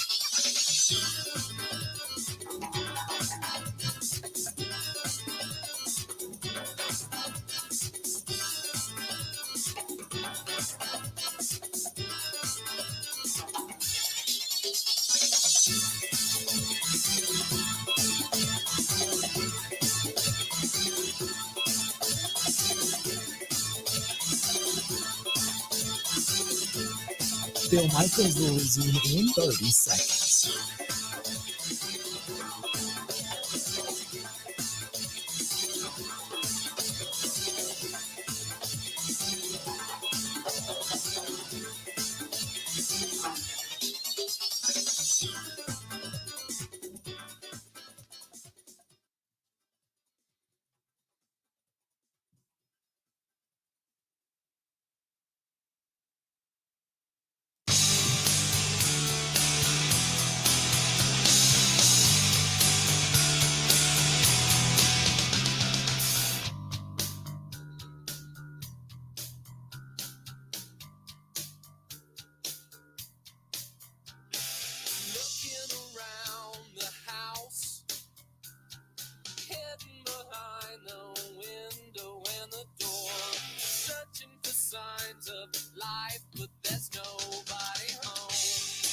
Good to have you back. Bill Michaels Show.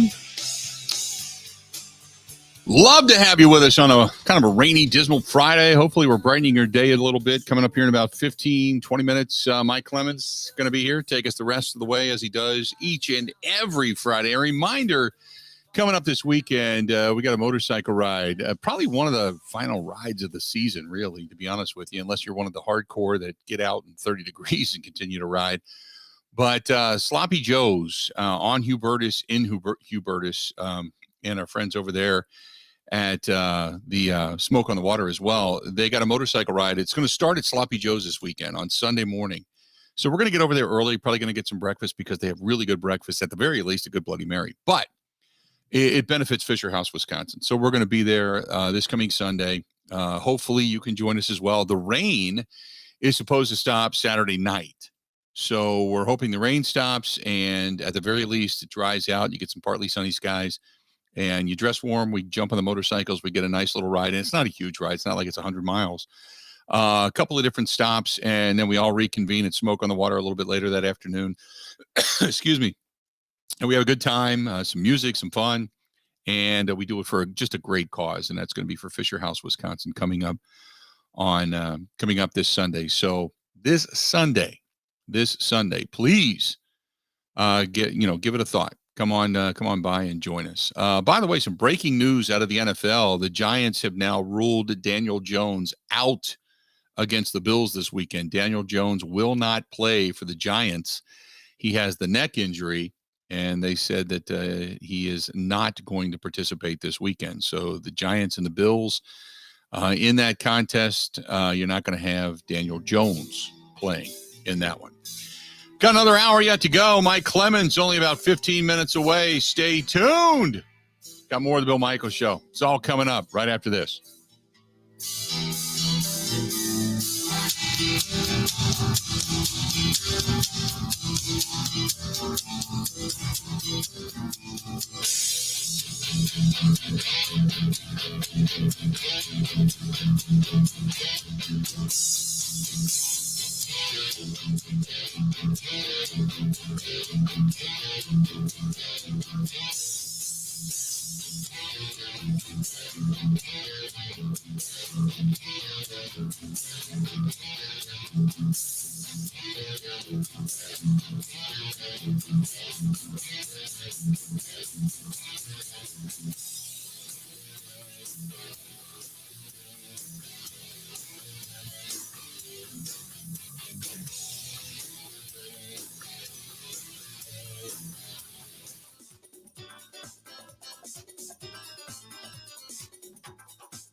This is a Wisconsin Sports Zone update. Well, Wisconsin's putting the finishing touches on their game plan for tomorrow's matchup with Iowa. The Hawkeyes come into the game 5-1, despite averaging just 21 points per game and sporting the worst offense in the country. That's thanks to a good defense and very good special teams. Wisconsin coach Luke Fickell said they're just doing what Iowa does. But I think the great thing that they've got is they've got consistency. They've got confidence in what it is that they do, and that starts at the top. You know, Coach Ferentz isn't going to say, let's conform to what somebody else wants us to do and what might be, so to speak, more fun, because fun is winning.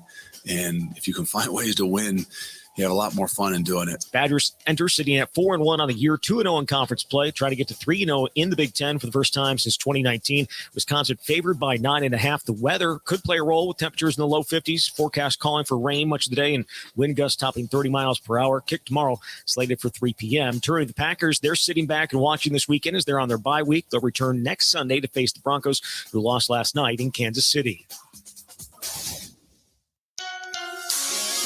Mutual Insurance, keeping Wisconsin strong. Rural Mutual is the #1 farm insurer in Wisconsin for a good reason. As a company founded by farmers, they understand the ag industry and its challenges. Local agents offer farm families the best advice and personalized coverage. Visit ruralmutual.com to find an agent near you.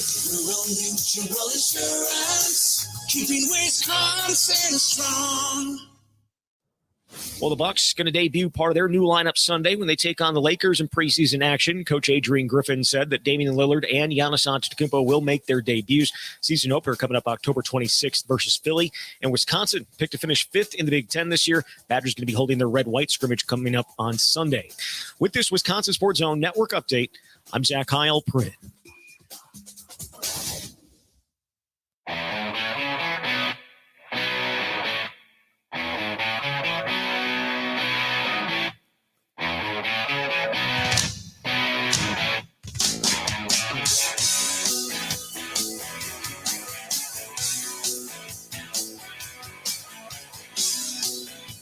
Welcome back in. Bill Michaels Show on this Friday edition. Good to have you. Good to have you. Grant Bill's along. You can find me at Bill_Michaels over on Twitter, at Bill_Michaels. You can find Grant over at Wisco Grant. And we continue to grow the YouTube page, which is just awesome for those that want to follow along and watch the program. Always track us down there. Go to youtube.com, youtube.com/Bill Michaels Show. You can find us on Facebook, facebook.com. We're back there as well. There's Twitch TV. There's Kick TV on the Kick app. If you got a LinkedIn account, we're over on LinkedIn as well. You can find us there. The link always publishes to Twitter. So there's plenty of ways to follow along. You can hit us up via email, thebillmichaels@gmail.com, thebillmichaels@gmail.com, and the website, simply thebillmichaels.com.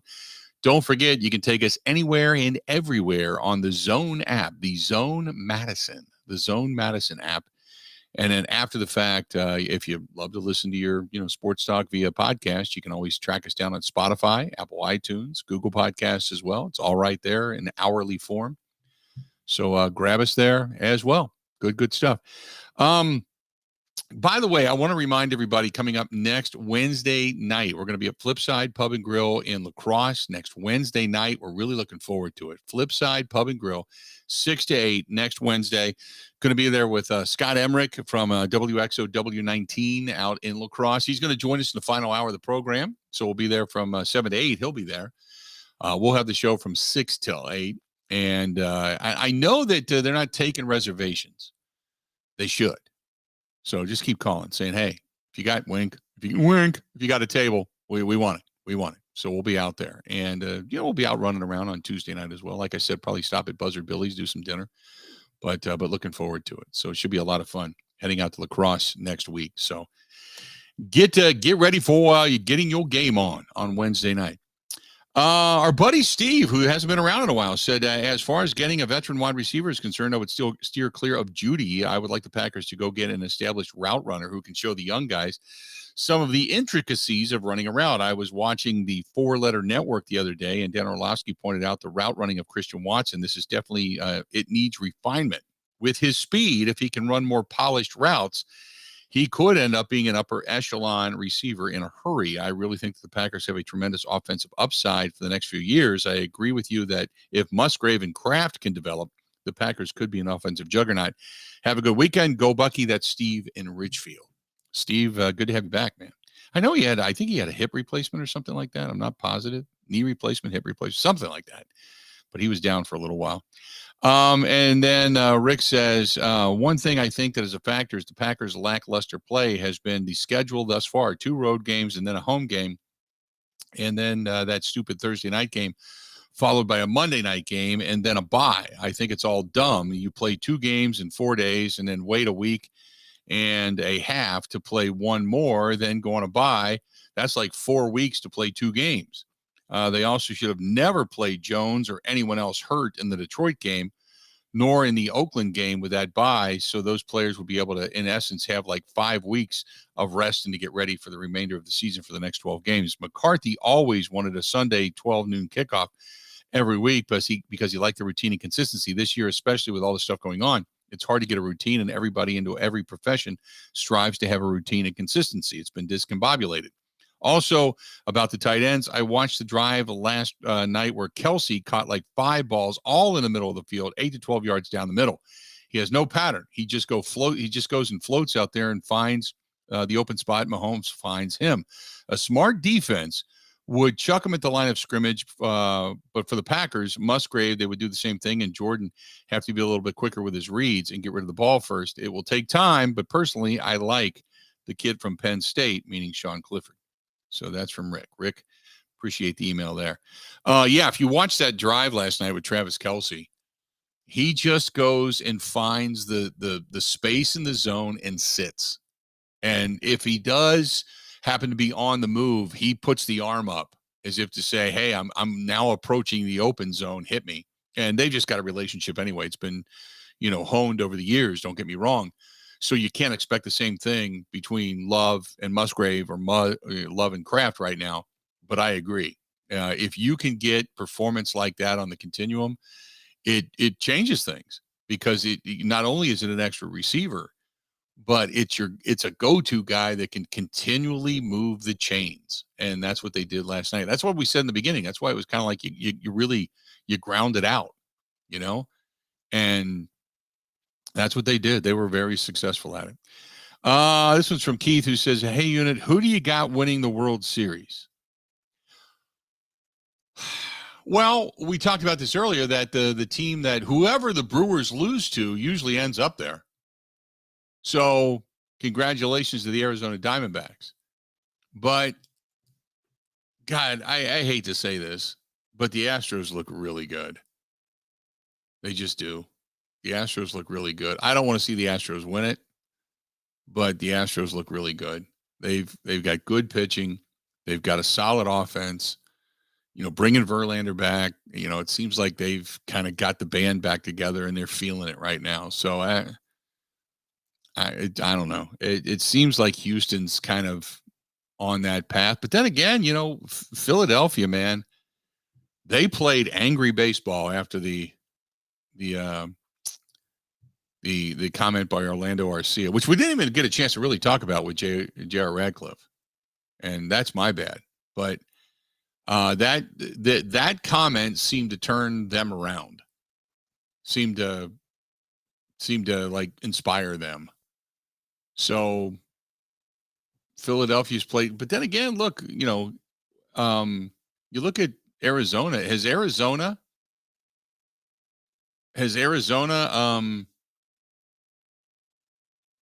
God, they beat they beat the Dodgers, and the Dodgers never led. They swept the Brewers team that's not that great offensively, but Arizona's a team also and that's going to be a great series because that's a fly across the country series. Fan base is completely split apart. Whereas down in Texas, you've got Texas and Houston. You got the Rangers over in, Dallas area, so to speak, and Houston in downtown Houston. But you've kind of, split the state there, but it's going to be interesting in the NLCS. If I had to give an edge right now, I might give an edge to Philadelphia. But man, wouldn't surprise me if you had the Rangers and the Diamondbacks. What would you be rooting for? I think if you're going to be rooting for, if you're Major League Baseball at this point, Grant, if you're Major League Baseball at this point, aren't you rooting for a Houston-Philadelphia series? I'm certainly rooting for Philly because the draw and the market size and the crowd and the star power. So if I'm just from an entertainment standpoint, from a rating standpoint, I definitely want Philly. I probably want Houston just because it's a bigger brand and people know the names and they know the story of the Astros more than the Rangers. And, people want to cheer against the Astros too because of what happened with their cheating scandal years ago. So I think Astros-Phillies is probably the most intriguing, interesting series, but I don't know. Texas is awesome too. They got star power, so that wouldn't be the end of the world. And Arizona's got good pitching, but they certainly don't have the personality and the star power of Philadelphia. Odds to win the World Series came out on betonline.ag. Houston 19-10, Philadelphia 21-10, Texas 11-4, and Arizona the odds are 19-4. Kind of goofy odds, but there you go. That's the way it kind of shakes down. Most people seem to believe that the Phillies are better. The Phillies have a 64.3% likelihood of winning the series. The odds a little bit closer in the ALCS. The odds to win 58.3% go to the Astros. So that's a very close series. It's more favored in regards to the Phillies in the NLCS. So that's, again, through betonline.ag. Our buddy Jimmy Shapiro sending me some of the odds just a little while ago. But, yeah, I think the world would like to see Philadelphia and Houston would be the team that many people would root against because you've got this team that just beat the best team in baseball and did it in a bombs away fashion. in the city of brotherly love. And we all know that it's not the case because it's very rabid and at times angry fans. But then against the almighty, what many consider to be the cheating franchise of the Houston Astros, but still with the likability factor of Dusty Baker as their manager, I think many people would love to see that. So to me, I don't necessarily care. I mean, I'd love to see Arizona in it too, just because, hey, if you're going to lose to the champions, lose to the team that got hot at the right time and they went on the run. And, the fact that they not only beat the Dodgers, but the Dodgers never led in that series is still, to me, mind-boggling as to how good they were. So, and both teams, both Phillies and Diamondbacks, specifically in those final games, played the bombs away, man. They were blasting baseballs out of the ballpark. I'm not blaming the format for what's happened this postseason because the Dodgers have lost countless times as a really good team. That's nothing new, but taking an entire week off can't be good for your offense. Right. Like you saw Freddie Freeman and Mookie Betts. I think they finished 1 for 21. And I think the one hit was an infield hit. Like their battery completely shut down.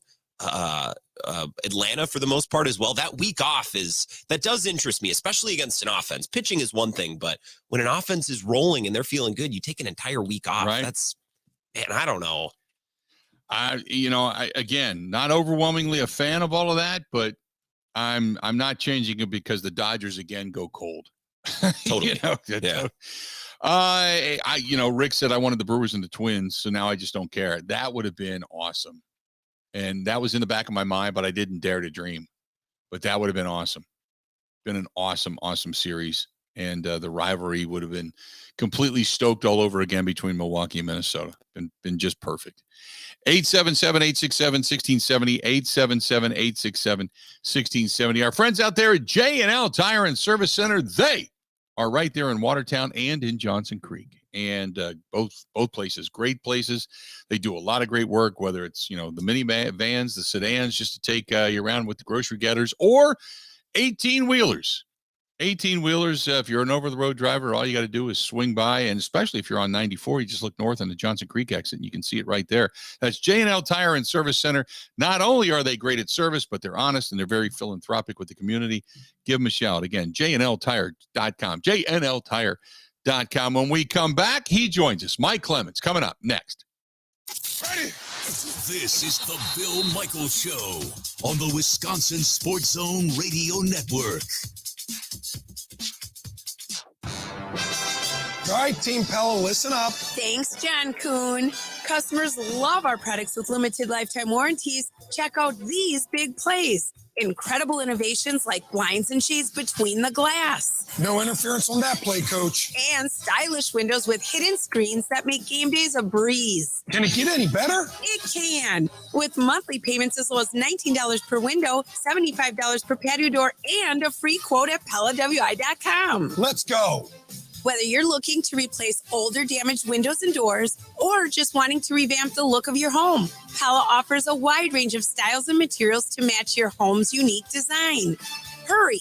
Take advantage of monthly payments as low as $19 per window and $75 per patio door at Pella Windows and Doors of Wisconsin. Get your free quote today at PellaWI.com. 6.99 APR for 120 months or first turning supplies. Showroom for details. Offers on 10/31/2023.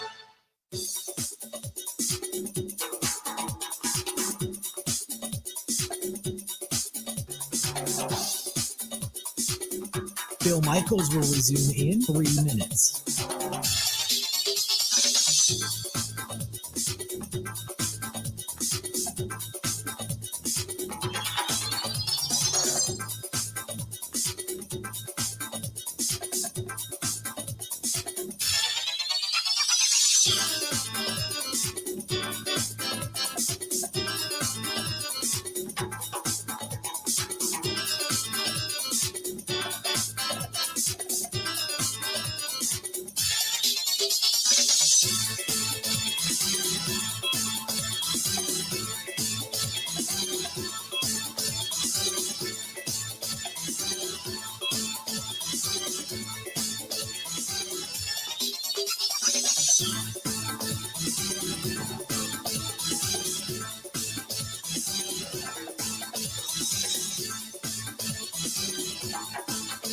Bill Michaels will resume in 2 minutes.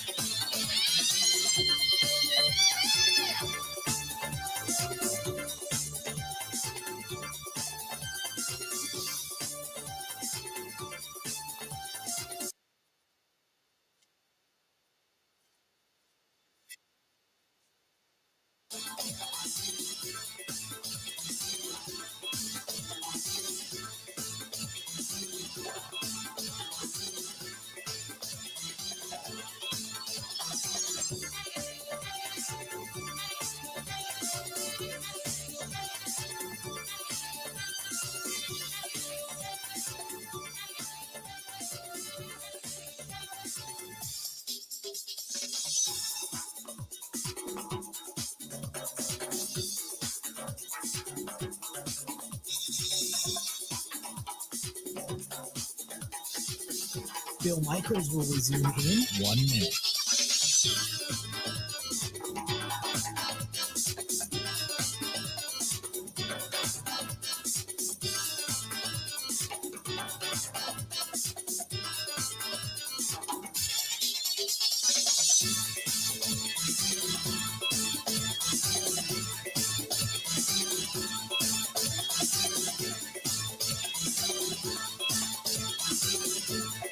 Bill Michaels will resume in 30 seconds.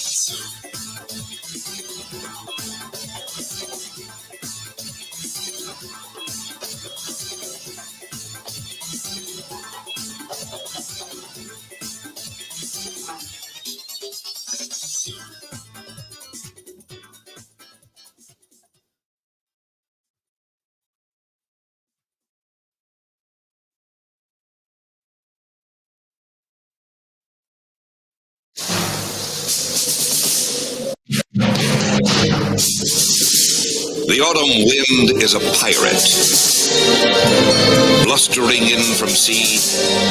With a rollicking song he sweeps along, swaggering boisterously. The autumn wind is a raider, pillaging just for fun. He'll knock you round and upside down and laugh when he's conquered and won. Third down and 8. Low. Picked off. Spillane. Right to it. Spillane wrestled down inside the 10. Oh my God, that gave me chills. I love that is the voice, believe, of John Facenda. Am I right, Mike? Yeah, he was a Philadelphia announcer. Yes. And Steve Sable discovered him and had read a couple of scripts and said, "You're it." And Oh he became my the God, voice I of love NFL that. films. Yeah, I love that. Mike Clemens brought to you by our friends at the Bay Motel in Green Bay. Quiet, cozy, and comfortable. And don't forget the Bay Family Restaurant featuring the homestyle cooking 7 days a week right there on South Military Avenue in Green Bay. Call them 920-494-3441, 920-494-3441, or go to baymotelgreenbay.com. That's baymotelgreenbay.com. What a I tell you what, I all of a sudden felt a cold wind blowing up my shorts leg, man, when I was listening to that. That was awesome. Well, and here's the deal. In that beautiful, brand new Allegiant Stadium out there in Las Vegas, they play that thing about once a quarter. The original thing. They crank it up. They've got a modern version of it. Yeah. Or maybe after every time the Raiders had a score or a big conversion. And you're looking through the big windows and you can see the mountains and the deserts. I mean, on one side you look and see the Strip and the resorts, but you just expect John Wayne and Clint Eastwood and the posse to come over the hill, and even though it's, it's got that cowboy feel. And of course that was written for the Raiders. I think it was a piece called Autumn Winds, and it's one of the classics. And probably Mark Davis he wants them to play that because I'm sure he knows that his old man, Al, probably loved that piece on NFL film. Mm-hmm. That was fantastic. No, I love that. So this team now has a little time to kind of regroup and try to figure things out. And, they still have a season left. It's not like all is lost and things are completely, gone. But, man, they really need to make a showing against what we witnessed last night, a bad football team in Denver. Yeah, and so now I've also had a couple more days to kind of look at the film from Monday night's game. And, we would be talking about a win if Jordan Love with that 2-minute offense drives down and then hits Christian Watson on the left-hand side of the end zone, and this number 21 comes rushing in. I think I told you the quick story. They did a thing where they asked the fans some trivia questions, like what's the name of the NFL championship trophy? What's the famous coach? And he said, well, Lombardi. Hey, yeah, right. Then they asked another dumb question. Well, of these three players, which one played for both the Raiders and the Packers and went to the Hall of Fame? And he said, Charles Woodson. And they said, yeah, right. And then they said, hey, turn around, because this fan was in the first row. Mm-hmm. And sitting in the second row behind him is Charles Woodson. Wow. And then up on the scoreboard, they put up a sign that said, happy birthday, October 9th to Charles Woodson. I mean, they had some pretty good production going on there. And that's the way you get the fan base into it, as they try and rebuild out there in Las Vegas. And then they've got plays. Ironically, a kid, number 21, this Amik Robertson, makes this tremendous interception and kills the Packers' chances of winning that game, sends up Jordan Love with a third pick. Now, a lot of people would argue about that Watson maybe didn't fight for the ball, that Christian Watson didn't fight for it. But when you look at the tape, Bill, the guy, the big play really was Elton Jenkins at left guard, and he's got a number 90. I mean, Max Crosby got AFC Defensive Player of the Week, but maybe they should think about number 90 for the Raiders, this Jerry Tilley, 4 years with the team, 6'6". He takes the outside step first, then cuts inside, gets past Elton Jenkins. Now Jordan Love with the ball in his hand and Watson racing down the field for the game-winning touchdown. He has to stop and take 2 steps up to his left, then plant, then throw. He could have used that second. That's what disrupted that play. That's what probably made a difference. That's one of the reasons they ended up losing the game. And you go to Christian Watson and say, you know, now at 2-3, do you guys feel like you can still save your season? We're gonna shape ourselves. I mean, we got to continue to improve in every aspect. We got to help our defense out a little bit more to be better. Earlier in games, and I think I'm a fast guy. I got to find a way to find that third gear and score regardless. What did you see on the last play? Once again, Tim gave me an opportunity to make a play. I got to find a way to be more combative, be more aggressive, fight through that a little bit more, and at the very least break that up. It's got to be my ball or nobody's when Tim gives me opportunity. Mike, there's got to be some frustration via the offense or defense towards the offense, because the offense has not done much. And it's well documented now, and I talked about it the night of the game. I actually posted the numbers that they've scored a total of 6 points in the first half of ball games over the last 3 games. I mean, for the most part, they're putting up goose eggs. The fact that they can't score in the first half of games and these furious comebacks have to happen, and they just can't get into a rhythm, can't get it done. There's got to be a level of frustration that's starting to grow. And you have also said this, so here we are now about past the 4 quarter-mile mark on this season. Can you tell me what the identity of the Packers is, particularly on offense? And here was Matt LaFleur's answer. That's a great question. You want to be able to hang your hat on something, right? And have, whether it's go-to players or play that you can go to in tough times that that you got a pretty good chance to have success with. I always look at identity more of your style of play. And are you doing all the little things? Are you straining? Are you making the extra blocks? Are you pushing piles? Are you finishing forward on runs? Scheme is scheme to me. And as long as you have a marriage between your run game and your pass game, and formationally that you have plays that at least come off the same looks, that is all part of that identity. And I think that's something that we always work hard to do. Unfortunately, I think everything kind of gets magnified when you're not having success. And that's just the nature of it. We did some good things. I think there's a lot of things that we can do a hell of a lot better. And I think it all starts with the detail. We had a really long team meeting today and kind of laid out everything for our guys, areas where we have plays dialed up against the premier looks that exactly what you want them for. And we're getting the bare minimum, and sometimes not even getting a positive play at all. And then there are other times, and you got to give credit to to the Raiders where we've got plays dialed up that are against horrible looks. And you're like, how can you take a bad play and not make it worse? So maybe a 0-yard game is better than, getting sacked or whatever it may be. But I think a lot of it comes down to just our detail. Where are we putting our eyes? What are we doing? Are we using the correct technique? I think a lot of just our inability to be successful offensively is we've had negative plays or we have a penalty. Now, we weren't penalized as much, but we've been in these get back on track situations and we've had a hard time recovering from that. We have not had success in those, 2nd and 10 or 11 plus situations. And then you're stuck in 3rd and long, or we had a 2nd and 17 where we throw an interception. We just got to do a better job of trying to avoid those situations, staying on schedule, even if it's 2nd and 9. That's a hell of a lot better than 2nd and 10 plus. I just think there's a lot more out for this group.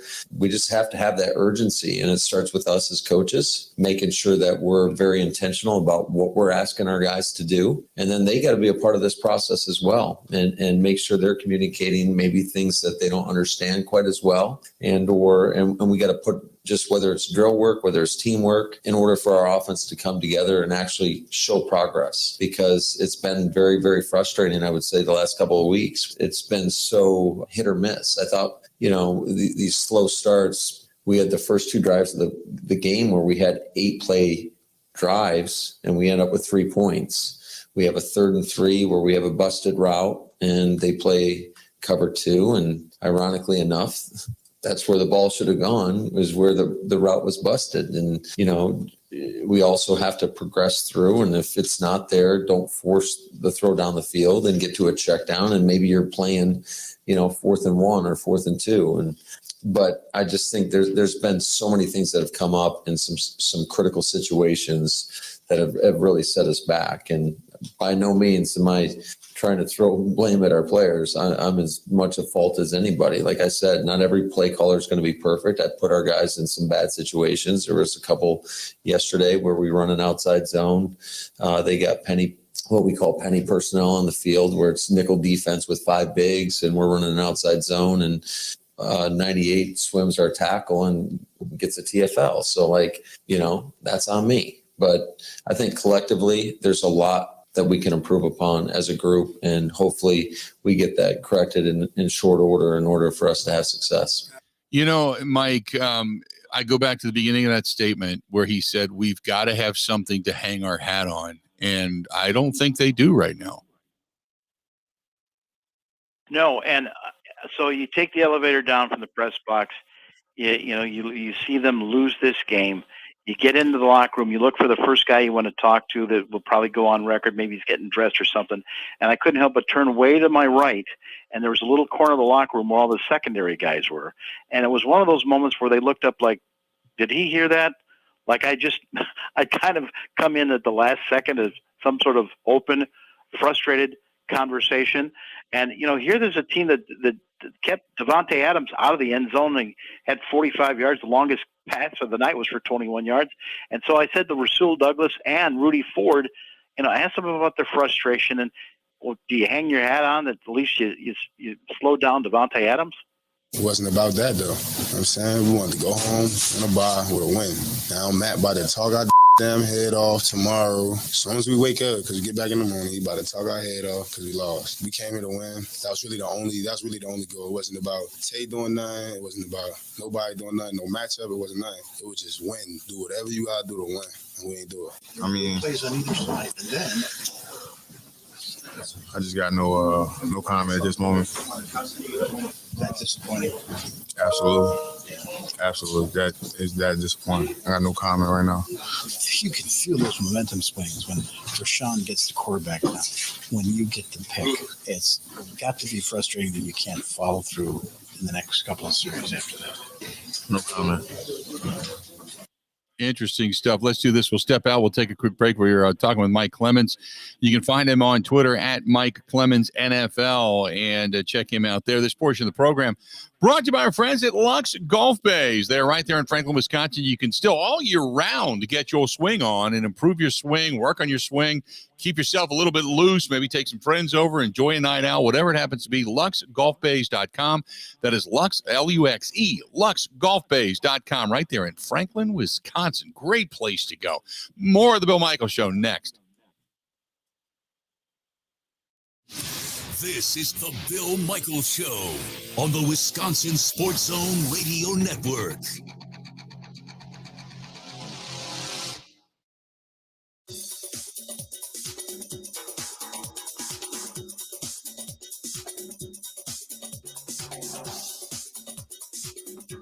Bill Michaels will resume in 5 minutes.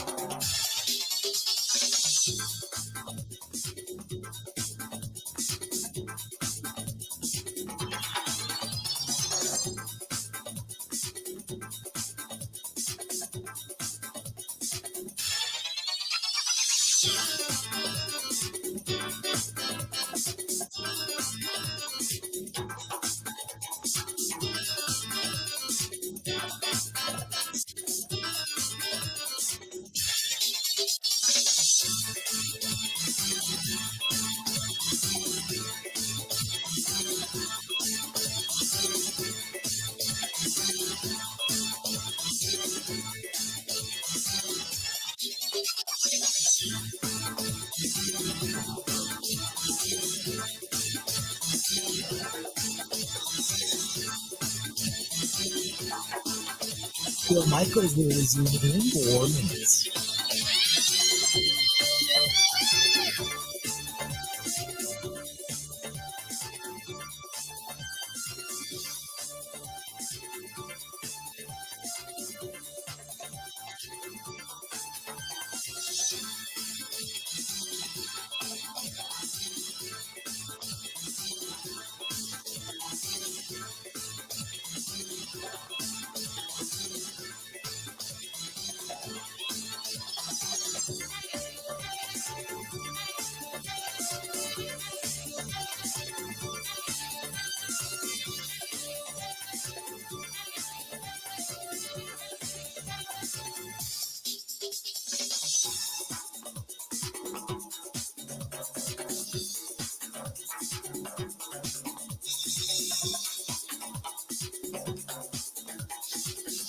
Bill Michaels will resume in 3 minutes.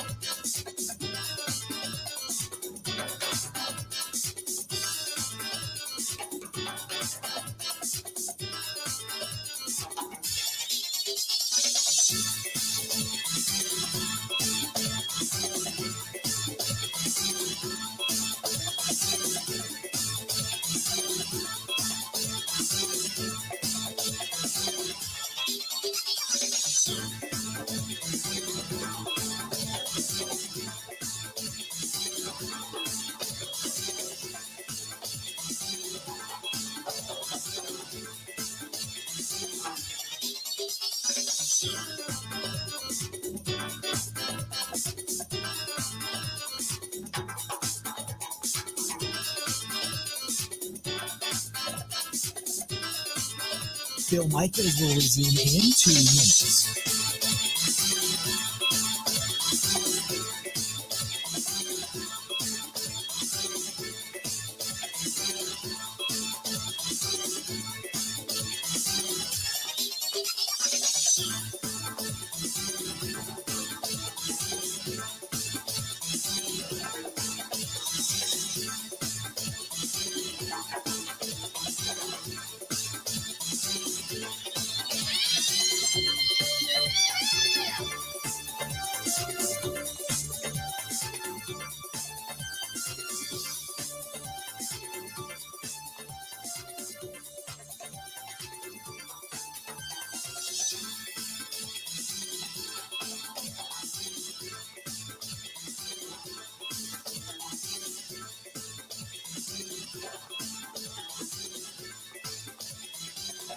Bill Michaels will resume in 1 minute.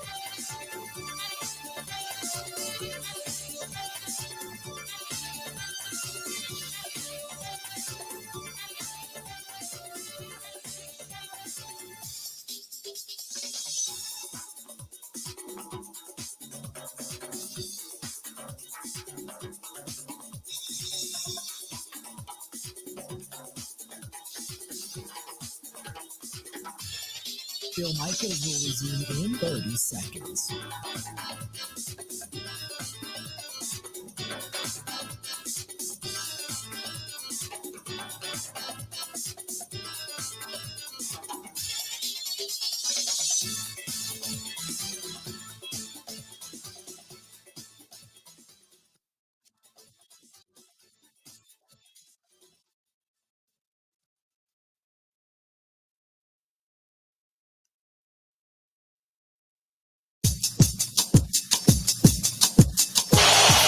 Four-man rush. Love. End zone. Intercepted. Good night. Picked off by Amik Robertson. Once I kind of stepped up in the pocket, I just kind of saw Christian. I felt like he had the DB beat by a little bit.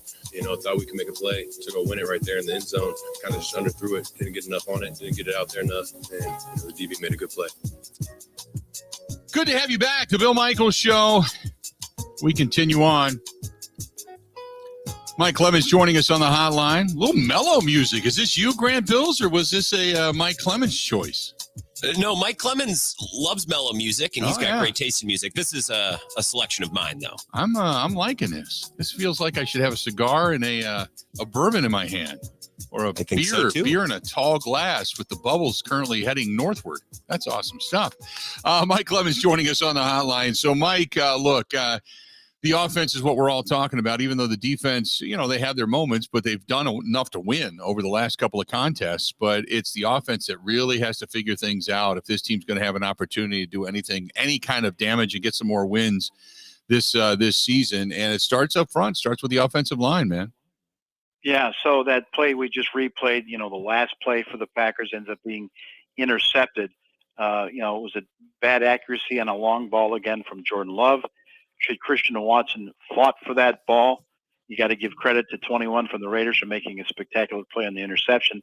But in reality, when you watch the tape, it's your left guard, your all-pro left guard, Elton Jenkins, who did not do a good job on his defensive end, who rushed Love, who had to get out of the rhythm of the play, take 2 or 3 steps to his left before he could plant, and then try and complete the game-winning touchdown pass to the left-hand corner. Another play that everyone has been asking about this week is, why in the hell has Joe Barry got Preston Smith lined up against Davante Adams? What kind of a defensive game plan was that?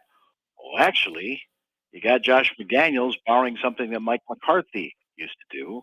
You break the huddle, and they come out, and it looks like it's going to be 11 personnel. You got 1 tight end, you got 1 running back, you got 2 receivers, but you bring in a fullback, and then at one point they break and they spread out.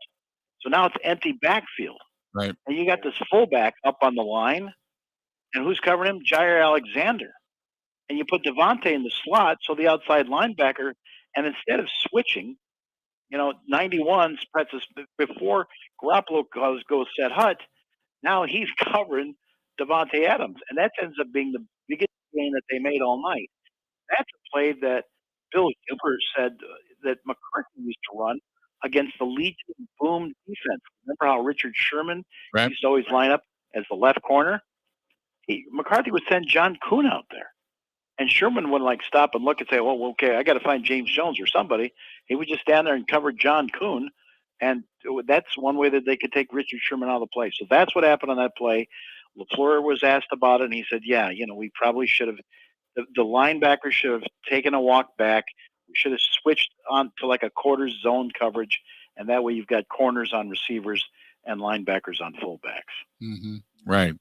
I completely agree with that. It's one of those things where you kind of look at the scheme and the guy. You got to be, if you're sitting there as Preston Smith and you're going, wait a minute, I'm on Davante Adams. Are you kidding me? You got to do something because that can't be. You're going to lose that every damn day of the week. So now that Bakhtiari is done for the season, maybe done in Green Bay, you start kind of building relationships with other guys on the offensive line. And, oh, by the way, there's John Runyon there. I mean, his dad played in this game, now works for the league. He's the guy that issues out the penalties. And I've been talking to John lately, and he was open to talking to us after that loss in a very quiet locker room. And I thought, you didn't have a very good first half. And you wonder, when you don't, suddenly you learn now you're not going to have Aaron Jones. At Saturday practice that I took some video of and posted, where it's like, why is Aaron Jones at practice but not really participating? And he ends up being scratched out of the game. I asked Runyon, what did you think you could do versus the Raiders defense with some of the guys you were missing on offense? I like the way that we committed to the run today. I felt like we were getting like 3, 4 yards, 5 yards a pop, and I'm just feeling really good. And I think going forward, that's going to be a point of emphasis for us, the offensive line, and as an offense, and getting that run game going. And yeah. Mike, the team has not gotten off to fast starts the last 3 games. We all know that. So first of all, which is mind-boggling within itself, because that's when you're supposed to be at your peak. But then it's a halftime. Then it's all adjustments. It's all, you got to figure something out at halftime, and whether it's going to the 2-minute offense or something, there's a lot of things that have to take place at halftime for this team to all of a sudden right itself, because they're putting themselves in holes way too often. Yeah, and you're wondering, all right, if you think you could be doing something better, do you make changes at halftime? Do you adjust the game plan, or do you realize that maybe you're making some little mistakes, and what you have on for the plan can work out if you can just clean up a couple things? No, I mean, we kind of knew what was kind of working.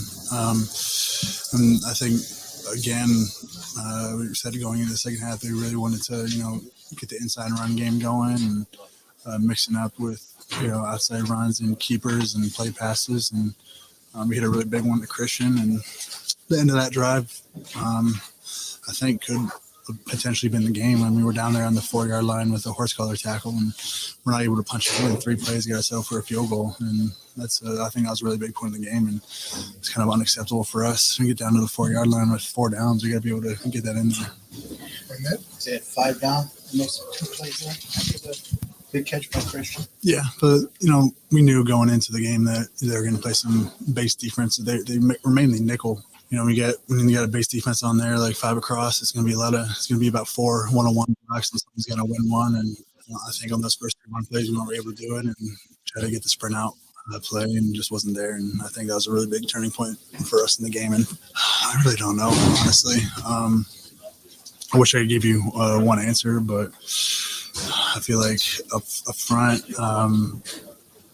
starting off when we have a negative play, whether that's on first down or second down, or we get a penalty call, always throws us behind the sticks early, and then we're just kind of shooting from the hip from there. We're kind of offense that's not really built to play behind the sticks. Not really think most offenses in the NFL are. And when you're sitting there in 2nd and 10, 2nd and 12, it's just not where you want to be. And we got this bye week coming up to figure that out, and I don't know. It's just a lot of stuff, little stuff that just keeping us from, being where we want to be as an offense. Mike, what he said there about we're not an offense built to play from behind the sticks. Not that many offenses are, but, 3rd and 10, 3rd and 12, 3rd and 14, you got Rodgers, you got your 3-4 wideouts back in the day. You never worried about it. There was always a way to pick it up. I guess what he's saying is, look, we're not great yet. We're not, the route runners aren't great. The catchers aren't great. The blockers aren't great. The quarterback's not great. We have to be in very much 3rd and very manageable situations for this engine to go. You also would have thought in this game, and with some of the injuries the Raiders have got in their secondary, that, where's the 3rd down conversion to Romeo Doubs? Mm-hmm. Jaden Reed, he only had 2 targets. Well, guess what? They were taking out those guys. They were taking out those guys. Datovian Wicks, he only had 1 target as well. Luke Musgrave, your tight end, who was getting yelled and screamed at by LaFleur on the sidelines after a 4th and 1, he led the team with 6 catches, which also suggests, all right, we'll send those wide receivers out. We'll try and increase the probability of success with, Musgrave coming over the middle, or in those little, wheel routes on the outside. And, that worked to a certain extent. He picked up 34 yards in the game. You're throwing to Patrick Taylor. Josiah DeGuara had 1 nice catch for 19. So, I went to Romeo, and I just, I was waiting for him to be frustrated that he didn't get the look. How do you feel that this game went for you? Not so well. I'll take full responsibility because I played a part in that offense, and we just gotta find a way to get better at it. We got a bye week, got a chance to kind of refresh our minds, kind of flush this out of our body, but we got to get back to work. Mike, before we go to break here, real quick, it seems like everybody says not good, not clean, got to get back to work, got to get back to the basics. It seems like this is not about the implementation of the playbook. This is about what you already know and going back to doing it correctly. It seems like there's just way too many guys kind of, I don't want to say half-assed in it because they're not, but they're rounding off routes. They're not sitting right in the middle of the zone. They're not, committed to the block that they're supposed to have. I mean, it seems like it's almost a reactionary offense rather than a proactive offense. And it's also when a guy like Dobbs, who probably should actually be downfield blocking somebody and can't make up his mind who he's supposed to block, or should I be a decoy in the route, or should I complete the block, to help out Musgrave that's coming out here on this screen. Those are the kinds of things that, the coaches snap pencils over and yell and scream in the meeting room the next day, Right. showing over the films. Those are some of the little things that they talk about. And just like in that long conversation, we had with Runyon, he's like, it's every damn play. I mean, every series we get, someone jumps offside, and it's 2nd and 18, and we just don't have that many plays on the menu for that. Mm-hmm. Hey, real quick before we go to break, some breaking news. There's news from the Brewers. Right-handed Brandon Woodruff underwent surgery today to repair the anterior capsule in his right shoulder. He will be out for all of 2024's season. Oh my God! So there you go. And that thing, it puts a little fluid on the shoulder, which is kind of important. A little lubrication if you're a right-handed pitcher in Major League Baseball. A year. Oh my God. Yep. He will be out for a year. So there's some breaking news there for you as well. We'll wrap it up with Mike Clemens when we come back. Stay tuned. We got a whole lot more coming up right after this. Covering Wisconsin sports like a blanket. This is the Bill Michaels Show on the Wisconsin Sports Zone Radio Network. All right, Team Pella, listen up. Thanks, John Kuhn. Customers love our products with limited lifetime warranties. Check out these big plays. Incredible innovations like blinds and shades between the glass. No interference on that play, Coach. And stylish windows with hidden screens that make game days a breeze. Can it get any better? It can. With monthly payments as low as $19 per window, $75 per patio door, and a free quote at PellaWI.com. Let's go. Whether you're looking to replace older damaged windows and doors or just wanting to revamp the look of your home, Pella offers a wide range of styles and materials to match your home's unique design. Hurry! Take advantage of monthly payments as low as $19 per window and $75 per patio door at Pella Windows and Doors of Wisconsin. Get your free quote today at PellaWI.com. 6.99 APR for 120 months. Certain restrictions apply. See showroom for details. Offers on 10/31/2023.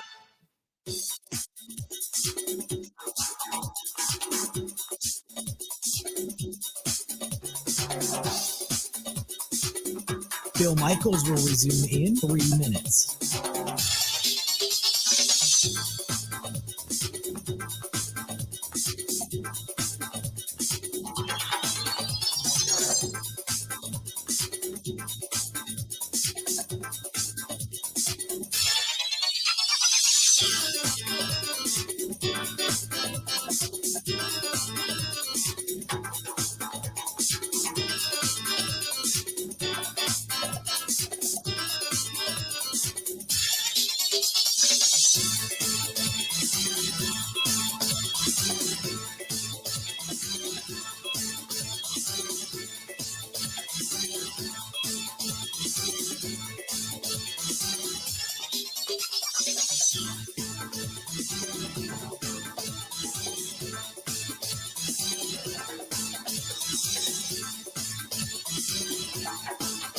Bill Michaels will resume in 2 minutes.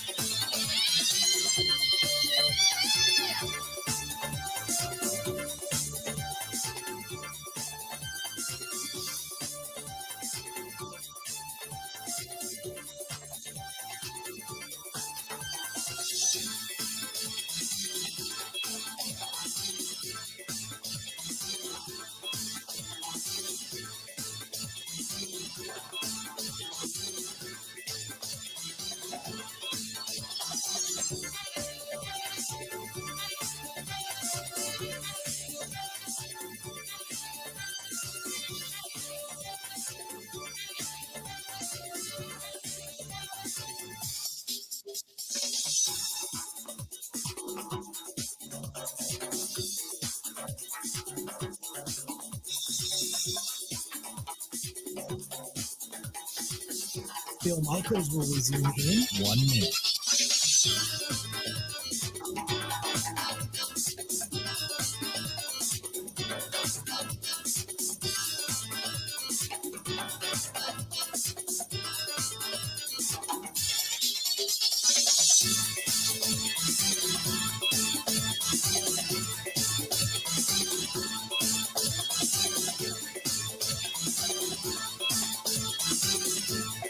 Bill Michaels will resume in 30 seconds.